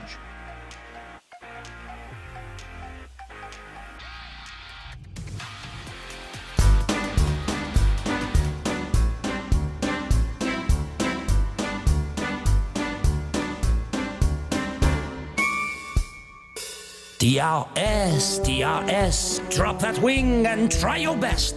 Get up close, you've got to press, must be within 1 second or less. Show that speed, please don't swell. Hey, look out, here comes a curve. Hit the button, be ambitious. Goodbye, Mikey, too judicious. Around the world, they will prance. Red Bull Ring to Paris, France. And you never want to finish second best. Push on and refuse to lose, drop the wing and then use DRS, DRS, DRS. It is the Nielson Show, presented to you by South Ford Chevrolet. We are 12 likes away from changing 500. Trev's got the finger hovering around the button. This is our 500 cheesecake. We're not going to get to it until we hit 500. That's only fair. Hey, don't you think? Mm-hmm. All right, so let's hammer the thumbs up because we'll get to that. Gager's going to join us. Guy's on vacation. He's been on the show twice this week. What a guy. What a trooper. We're going to get to scalding hot takes. Then we're going to get fired up for Gemco, all of their Napoleon products. And then the Marvin Basin Silver for the wrap for William Huff. All right, let's bring in Gager this morning. You got that liner for the ranch for hot takes? You want to bring that bad boy up? Yes. Today? Gager, what's up, buddy? How's home cooking going for you? Good. I made some garlic steak bites last night because it's what my daughter wants, her pregame meal, so to speak. It's another dance weekend. Is it Race always weekend, garlic steak bites? She's the same thing all the time, like. Well, last week she had a good week at the competition, so why mess with what works, right, Dusty? It's a great idea. I was gonna go because I saw, the guy with all the tattoos in The Bear. The larger guy, the funny guy. Yeah, so he's an actual chef, right? Okay, I did not know that. So he's in my feed, and I saw him make, because I think he's from back east in Canada, like he's Canadian. He made donaires from Halifax with his. And so I've saved it. I was going to try to make homemade donaires. And I've never made it before. So that's next step. Maybe this weekend. Maybe I'll. You're gonna bring those in, right? Oh yeah, I'll bring those in. Okay, good. You know what? With you being gone this week, other people have been providing us with food like we don't know how to fend for ourselves. It's been terrific. Yeah, this is ridiculous. What's going on here? Like, as soon as I leave, the studio heats up. And all this food gets brought. I feel very left out here, Dusty. Yeah, well, I was just gonna say, I was just gonna boldface lie to you. I was gonna say, I'll save some of this cheesecake. Yeah, no, that's not lasting till noon. No, this will be gone right away. Hit it, Trev. 500, changing 500, pound it. Changing Hey, 500. and what are the odds on the anniversary of our first 500 like show? We hit 500 while we have the guy who was with us when we hit 1,000 likes on the show the first time. So, Gager, you're a good luck charm, buddy. What can you say? That's what they say. Lucky rabbit's foot, buddy. All right. I am the defending champion on Scalding Hot Takes. Scalding Hot Takes is brought to you by The Ranch. Hit that liner for us. Where Murray McCord is hiding from work at the Masters right now. Yeah, the Ranch Golf and Country Club offering premier conditions, top-notch service, and unmatched value. One of Alberta's premier public golf courses and home to the EST Golf Classic. Book your tee time today, theranchgolf.com. Yeah, book your tee time today. It starts at 1 o'clock today. The tee sheet opens for Tuesday. They open on Tuesday. If you want to book a tournament, obviously they do a ton of great work with tournaments out there as well at the Ranch. All right, so I will go first. Trev, you will go second. Lieutenant Eric will have the hammer in Scalding Hot Takes this week. Judge, are you ready to go? Let's do it. All right, Trev, you ready? Okay, that sounds good. And Lieutenant Eric, you're good? Yeah. Okay. All right, here we go. Let's do it. Scalding Hot Takes. Time now for Scalding Hot Takes. The green jacket is the only color you'll see at Augusta. Hot take alert. I'd like to thank Dustin Nielson from taking time away from drinking chocolate milk to be here. That's a hot take. EST should offer sheet Ray Chambers. Careful. That take's hot. Hernan is actually going to Mexico to visit a clinic to get a Tecmo Super Bowl skill transplant. The hottest of takes. The only thing more gross than YouTube Trev's room temp 8-hour-old chocolate milk were his highlights against Hernan and Tecmo. Hot take alert. The Blues won't make the playoffs. That's a hot take. Jordan Binnington probably tried to fight his own shadow as a child. Careful. That take's hot. Vancouver Canucks, more like Vancouver can't Nucks. The hottest of takes. EST swimsuit calendars would make more money for this station than all of our merch combined. Wow, scalding hot take. Even Santa Claus is concerned about Trev drinking milk left out overnight. Hot take alert. Calgary Flames, more like Calgary Lames. That's a hot take. The Flames will make the playoffs. Careful. That take's hot. Doug Armstrong is going to sign Connor Brown in the offseason. The hottest of takes. The C on the Flames jersey stands for choke. Wow, scalding hot take. Rory McIlroy's daughter will win a green jacket before he does. Hot take alert. All right, there we go. That is Scalding Hot Takes. Let's send it over to the Honorable Joaquin Gage. I don't know, boys. I kind of have it a runaway to this week, and the mid is on the move. YouTube Trev. Oh, what? What the hell is going on around here? A runaway. Are you serious? Wow. I was not expecting that. Wow. I'll take it. Thank you, Gager. That was I like it. I was partial to the Calgary Flames. The choke one was good, actually. The last one was good. The last one was good. Can't Nucks. It adds to the joy of winning last night too, and Calgary losing and so it's good. Good job, Trev. Great. I think job. they were so bad they were kind of good, in my opinion. Yeah. But thank you, Your Honor. All right, there you go, Gager. We'll see you on. I guess we'll see you on Monday, my man. Sounds good. All right, there you go. That's Joaquin Gage.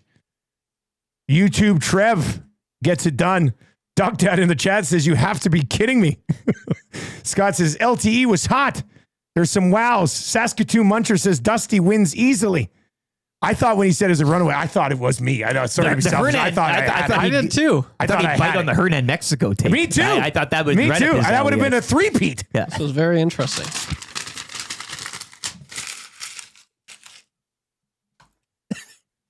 That was kind of. You didn't really. I mean, toss it's great. it in, I kind of just tossed it nicely. What justice for LTE popping up again today. Yeah. Damo says YouTube Trev was on it today. Dwayne from Tway says, "Wow, that's sad. I don't even know what he means." Very polarizing. But congratulations on the dub check. You know, first of all, going to the Oilers media last night, that was great. 24 hours. The car issues weren't great, so you deserve this. I stayed up till 2:00, and that's what I came up with. So it feels good. Oh, I see Eric in the chat saying farcical. Well, it is. Would you guys like a piece of cheesecake? I want to try one of these puppies. Okay, go ahead, have one of those. I want to have. Wait, read the note. Is this I read the note. Oh, already. yeah. I read it on the air. We hit 500 likes. Oh, the ingredient, the gluten-free and the lactose-free. And These are nice size. underlines lactose, too. Nice size cheesecake pieces here. Look at this. We're Mary. Can I keep the note? You can keep the note, sure. Homemade cheesecake, eh? Now, I prefer the one that comes in a box. Trev, you want a piece of this? Yes. All right, come over here, Trev. That's for you, buddy. Holy. You know what I just realized? This is probably not good. Winner gets the big piece, I'd say, today. The winner gets the big piece. Just kidding. This piece I have here is bigger. Are you going to try one of those? Okay. Yeah, why not? I just realized that we have a drawer over there, or one of the doors opens, and that's where all the utensils are. I was like, where's all of our forks and stuff? There's forks here, Trev. Here, I'll throw you one. You just found out where the utensils are? I just found out. We've been here for almost 2 years. What's going on here? Twitter, Mary. What's the saying? Mary, Mary, quite contrary.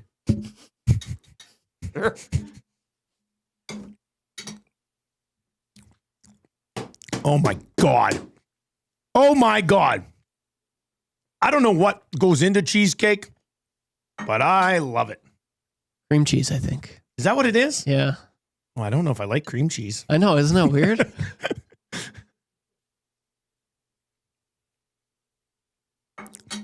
I swear to God. Outstanding. This might be outside of my birthday cheesecake the time the kids make for me, which is like the one that comes from a box at Save-On. This might be the best cheesecake I ever had in my life. This is tremendous. Mary, you should have a cheesecake store. Yeah. Man, wow. Mary, Mary, cheesecake, no dairy. Those are good ones too. We're on fire today. What a show. Got to be at 600 by now. Holy smokes. I don't know. Mary, we should make this a new Masters tradition. Or maybe every golf tournament, maybe that we can. Yeah, maybe whenever we're watching golf on TV, you could bring by this delicious, huge cheesecake. Yeah. Trev, on a scale of 1 to 10, how good is this cheesecake? This is the best cheesecake I've ever had. Yeah, I mean, I don't think it's I'm a crazy. serious. Yeah. You know what would go really good with this? I need to get the recipe. A cool glass of chocolate milk. Oh my gosh. That would be really good. Or warm glass. Any temperature, really. This is great. Scott over in the chat says, I'm gaining sympathy weight just watching this. It's good. Okay, throw up fired up. Let's get fired up for Jemko. 780-218-9999. What are we at on likes now? Let's just keep hammering that thumbs up. Outside shot at a run at 600 today, which I don't think has happened since last year's playoffs. So let's do it. Jemko Fireplaces, proudly serving Edmonton and area for 45 years. Authorized dealer for Napoleon Fireplaces. Tommy, you want a slice of, that's what we did. If you want a slice of cheesecake, come over here. It's like a buffet style. Jemko Fireplaces, proudly serving Edmonton area for 45 years as the authorized dealer for Napoleon Fireplaces. Whether it's gas or wood burning, look no further than Canadian-made Napoleon Fireplaces. All the Napoleon products you need are available at Jemko, 9281 50th Street. I was gonna go with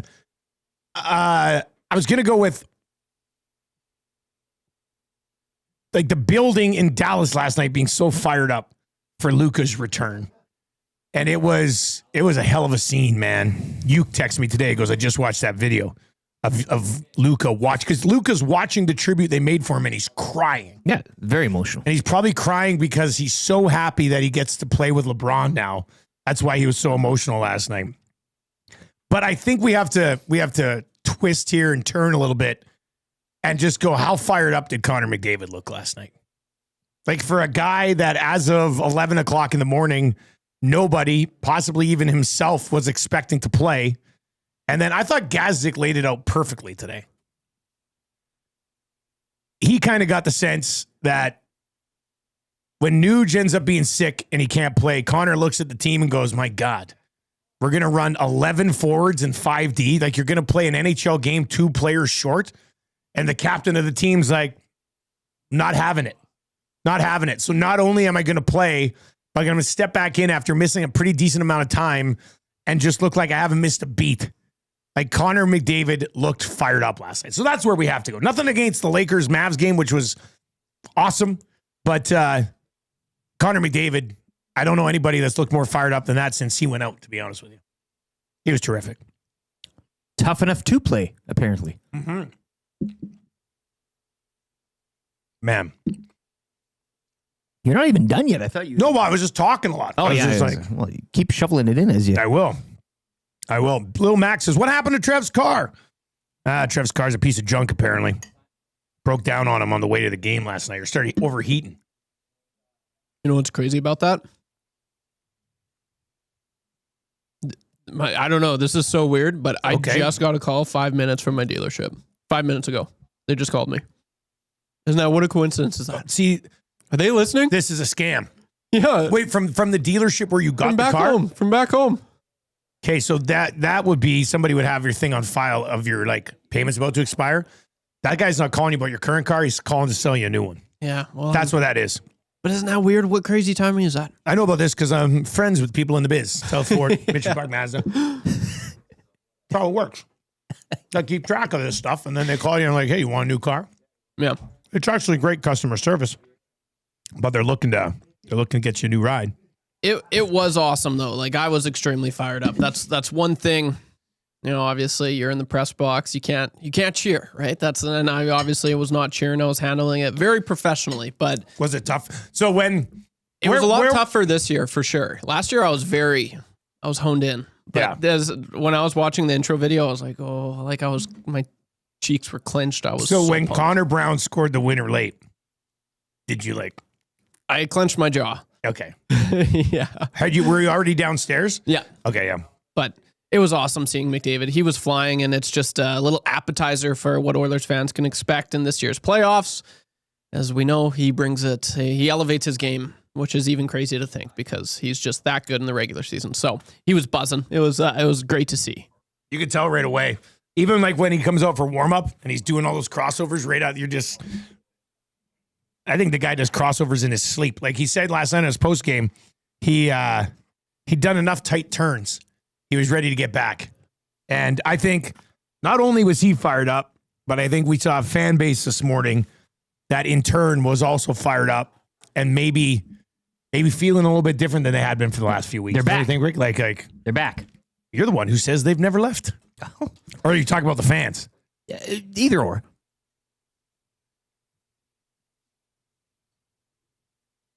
Big Uke is sent in a limerick. I don't want to read that, Uke. That's a bit. That's a Reid Show bit. I feel bad. I don't want to be a guy who steals limericks. We'll steal other stuff. But I don't want to steal limericks. That's their show. We'll do this. Click, click, click. Must you click? Please, please click. Must you click? You must click. Thumb, thumb, thumb. I just can't become a limerick stealer. I just can't do it. All right, 780-218-9999. This is a haiku show for crying out loud. Yeah, exactly. We were doing haikus before anybody else. That is fired up for Napoleon. What would be better than sitting around a Napoleon fireplace that you got at Gemco having a slice of Mary's cheesecake? With the Masters on? The Masters are wow. The Masters are on. You're out on the fireplace, and you got a slice of Mary's cheesecake. Tradition unlike any other. Hello, friends, indeed. All right, let's get to your Marmot Basin snow report. Find out what's happening up at the hill.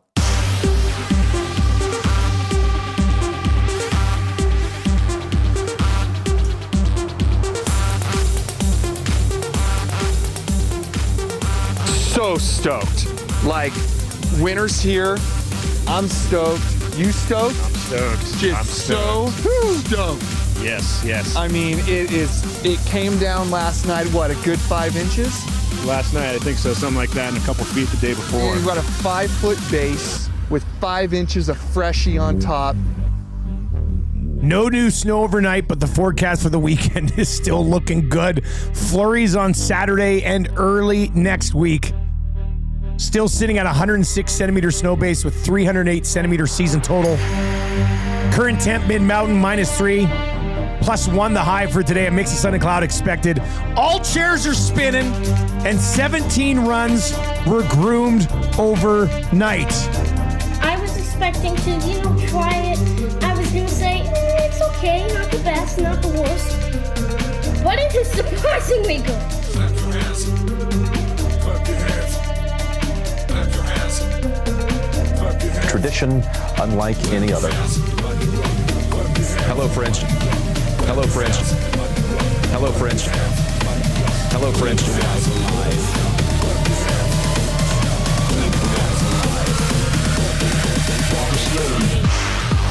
The bookbinder of Alberta makes my day.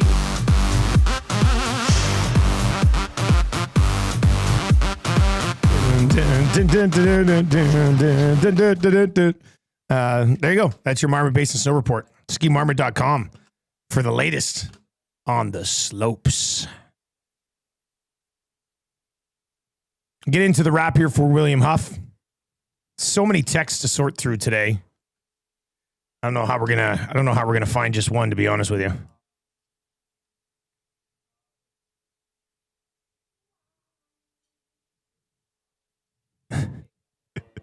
A Teef text and it says, YouTube Trev, this is not Big Bang Theory, where Sheldon asks Penny, did you check your brake light? The cold fluid you're supposed to put in the car is just as cold as you standing up. A Teef at the hockey game. That's in from a Seef today. Sorry. A Seef. Oh. A Teef, I thought we were all good now, so you don't have to pretend to be somebody else now. You can take that phone back. Twitter Mary comes back and she says, cheesecakes are my favorite to make. I'm glad you liked it. I think we're like 18 months away from Twitter Mary Bakery somewhere on White Ave.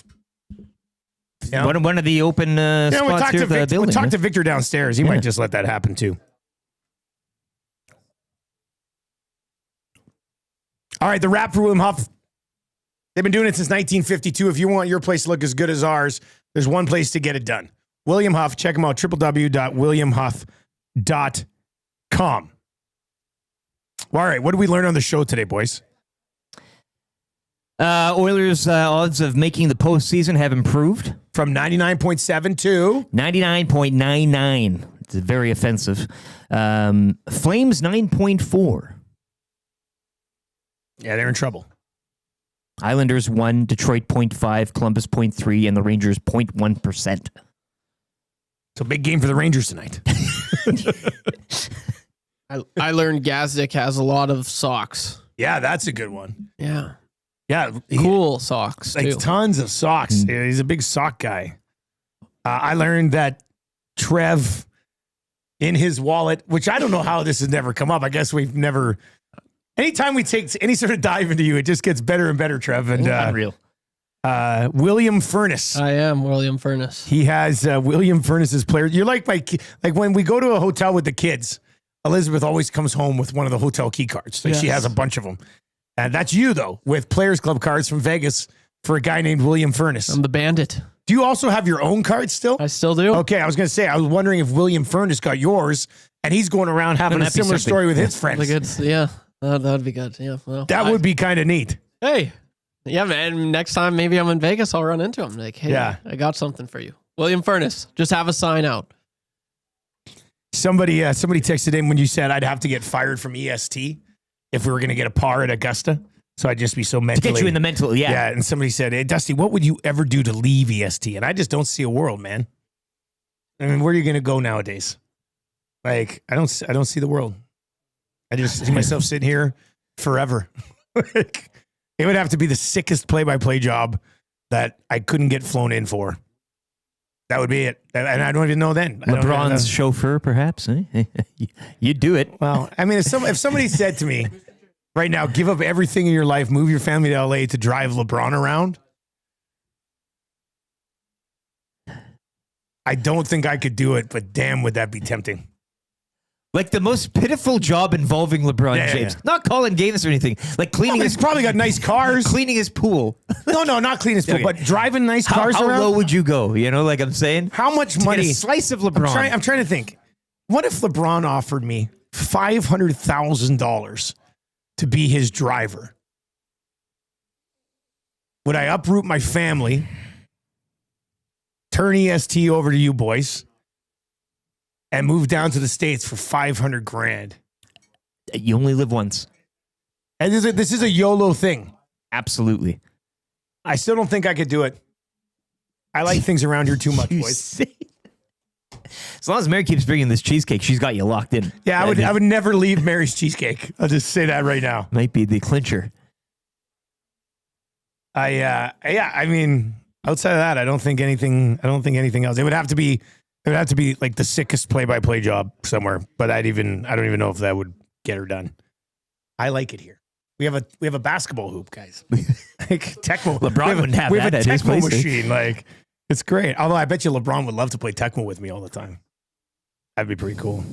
And 21. And 21. Oh, we could play so many 21 games. That'd be fun. Unlimited. All right, let's get into your sound of the day today. We got to go back around to it. Off the schneid, baby.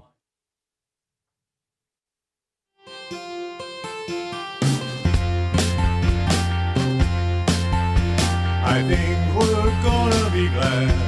I think it's today, yeah. Connor Brown scored last night. His dragon is slain. He's finally out fish night. He's finally out fish night. Connor Brown's off to the shine. It's about time. He's had chances galore, 2-1s and breakaways, yeah. But he could never score, even strength of power play. He's finally out fish night. He's finally out fish night. Connor Brown's off at the schneid. It's about time.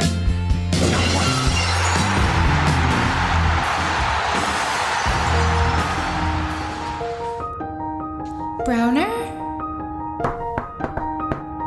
Do you want to score a goal, man? Come on, let's go and play. I never see you shoot the puck. You're out of luck, you should practice every day. You used to score like 20, and now you're not. I wish we could find out why. Do you want to score a goal, man? Doesn't need to be a hat trick. I'm trying. Tell me why. That song, of course, put together last year by a group we call The Married Couple. All of our Nielson Show songs brought to you by Totem Outdoor Outfitters. New gear, used gear, trade and consign, a sport for every season with hockey equipment and skates ready to go year-round. A family store that takes pride in finding the right fit for you. Visit them at 7430 99th Street or online at www.totemoutfitters.ca. Martin swooping in late, taking a swing for text of the day here. Okay. Let's... Oh, yeah, it's not going to be text of the day, but it's funny. Dusty would be the next Ipe Mizahura if he was LeBron's manager. Take the fall. You would I'll take the fall. That's for me. You leave to be his fall guy. I mean, if somebody had to step up and nobody else is willing to, you jump in front of that bullet. I guess it would have to be me. Let's get to your text of the day today. Bunch of text messages have been flying in. Let's go with this one. This is a good one. Congratulations, Dr. Dry. You are going to win a gift certificate to A&W today. You can swing on by and get it. Go get yourself a delicious teen burger. Or tomorrow it'll be game day. Mama burger and fries for $5. Think about the teen burger right now. Thick, juicy, grass-fed beef raised without the use of hormones or steroids. Thick, real cheddar cheese, mouth-watering bacon. Think lettuce, onion, tomato, pickles. All topped with the A&W special teen sauce, which is absolutely bloody delicious. Now stop thinking about it and get going to your nearest A&W to enjoy a taste of the legendary A&W Teen Burger today. The original burger chain since 1956.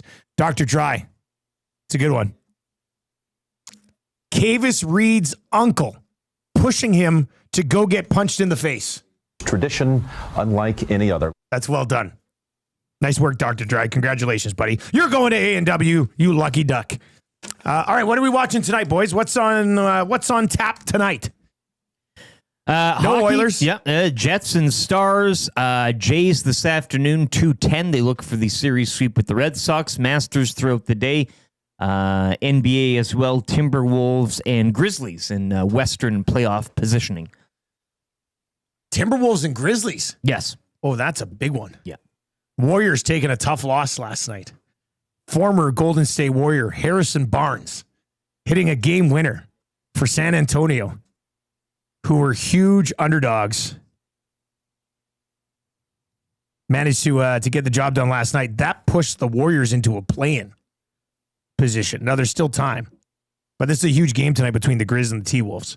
6th and 8th. If Memphis wins tonight, that's pretty much going to push them into one of the top 6 spots. Right now, how it's set up, this would be my ideal first round matchup. Lakers get the Grizz, 3-6. Nugs would have to play the Red Hot Clippers, and the Warriors in the 7 spot would get. Actually, no, I'd like the Timberwolves to track down the Warriors. Then the Warriors could play the Thunder in the first round, and the Lakers could avoid either one of those to the Western Conference Final, which they will most certainly be in. All right, that's going to do it for the Nielsen Show today. It was a fun one. Neiman, 3 under through 4, shares a lead at the Masters. Joaquin. That's a good name. Also, Aaron Rye, I think, is at 3 under as well. He's still there. My top debutant He's still pick. sniffing around the top. All right. Well, we'll keep you up to date on that. Obviously, today on the Lock Shop, it'll be myself, Huss, and just a screen of the Masters, and we'll just watch it. That'll pretty much be the Lock Shop today. The hang up. The whole episode very quiet. Yeah, there you go. Hello, Huss. Oh, hello, friend. And here's Aaron Rye, top debutante so far. All right. Stick around. If you're watching over on YouTube, turn on autoplay. That'll take you right over to the hangout. Tons of Oilers victory talk coming up. Connor McDavid looking brilliant in his return. Fun show for us, which is terrific. Good time today. I guess, I didn't say this. Last show for me for over a week. What, you're on vacation now too? Yeah, I'm not here tomorrow or next week. So we have a Brendan? Yep. Oh, okay. So bye, Nasties. Thanks for everything. Oh, well, I love you, Trev. And next time I talk to you, I will have a place. And maybe a car. Yeah, maybe something that works. All right. Okay. Well, that's good to know. All right. Well, we'll see you later. Or a bike. That's going to do it for us. For William Furness and Lieutenant Eric, I am Dustin Nielsen. Take it easy.